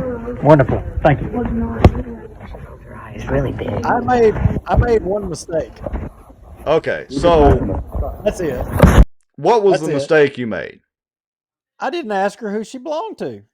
But Yeah. Well, now we know. Rusty she- Maddox said, and now we know. She looked pretty mad, but I'm gonna say she belonged to Team Princess. No doubt. No doubt whatsoever. Both of them. I mean, Yeah, both of them did. and it explains why somebody up there, which was another attorney, and I'm not going to say their name, where they were saying, "Don't do this, because they thought probably that I knew, and I was bird dogging it, and I didn't know. I honestly didn't. I was deer in the headlights, just wanting to know why that lady got so mad, and so I mean, she was mad. Yeah, Of all the things said up there at that meeting, and in previous meetings, that's what she chose her little hill to die on. I mean, that's crazy. It is, but look, we're all the deplorables, the no good, sorry, Bossier, Oh, you parish, people. you people ilk. We're the ilk of Bossier, and we're wrong for even putting this out there. We are, I mean, role models should be, you know, viva voce. Look, I gotta say, I mean, we've ad-libbed, and given our opinion, of course, tonight like we do every Tuesday night. But mostly tonight, we haven't had to say anything. We've let their actions and words speak for themselves. I want to kind of close out or start closing out with this. So let's get her off of there. And I put this up on the Facebook page, and I'm not going to go through the whole document because you can go to our Facebook page and read it, and I'll have it up on YouTube as well. But I put a post up there. The good old boys of Bossier City politics, a 30-year evolution leading to term limits. The first sentence in there, first paragraph. For over 3 decades, Bossier City's political landscape has been shaped by a tight-knit group of insiders, often referred to as the good old boys. This informal network, characterized by political maneuvering, deep rooted friendships, and a preference for maintaining the status quo, has controlled much of the city's political and economic decisions. While these relationships once served to maintain stability and growth in Bossier City, recent political battles, most notably the push for term limits, have revealed fractures within this entrenched system. The fight has intensified, challenging the very foundation of the city's governance. That's pretty much what we saw tonight in a nutshell. I think it's it to a T. I think it is. So, uh, who is the good old boys? I, we asked this last show before last, I forgot, but it was kind of late in the night. And look, it's late tonight. It's 10 o'clock. We appreciate everybody still watching because we're still north of 100 people watching. That's insanely cool. We want a list from y'all. Start putting in the comments, even after the show's over tomorrow when you think about it. We want to know from you in the comments, who is your list of good old boys in the Bossier political system? Who do you think belongs on the list of the good old boys network? Look, I'll start it off, but it's pretty easy. David Montgomery. I mean, does he fit that definition? An informal network characterized by political maneuvering, deep-rooted friendships, and a preference for maintaining the status quo? Absolutely. Bubba No Don doubt. Williams, who is on his way out. Bubba Don's a nice guy. He's in there. Jeff Free is in there. Absolutely. Part of the good old boys. That's what we're referring to. But don't limit it to the city council. Let us know in the comments of this show. Who do you Jeff, we're gonna get nominate? your dog. Jeff, we're gonna get your dog Darby. He's in there. Oh, yeah. Got to be in there too. I mean, look, there's no doubt that Vince Maggio is in the group. He has shown time and time again since he set foot in office where he stands. Oh, No doubt about it. Philip Rogers. Philip Rogers campaigned to me in his truck riding around making videos that he was not going to be part of the good old boys and blah, blah, blah. Big disappointment to me. So I'm naming names. We want y'all to name names in the comments. Think about it overnight. Think about it in your sleep. Put a couple of comments even tomorrow. Let us know. What say you, Mr. Lowry? I've said enough. I've said enough.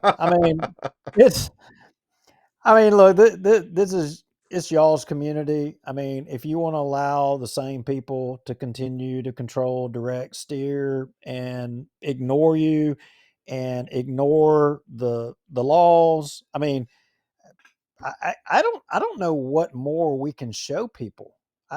I don't Right, yeah. know. We're I don't know.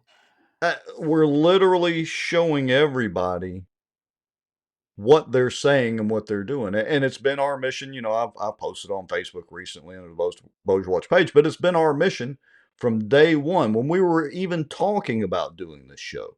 Even years before we had actually created Bossier Watch, Duke, you and I have had many conversations and with other friends of ours about, you know, being able to know what's going on behind the scenes and the why and the how of things that are happening around here. And it's still our You mission know, today.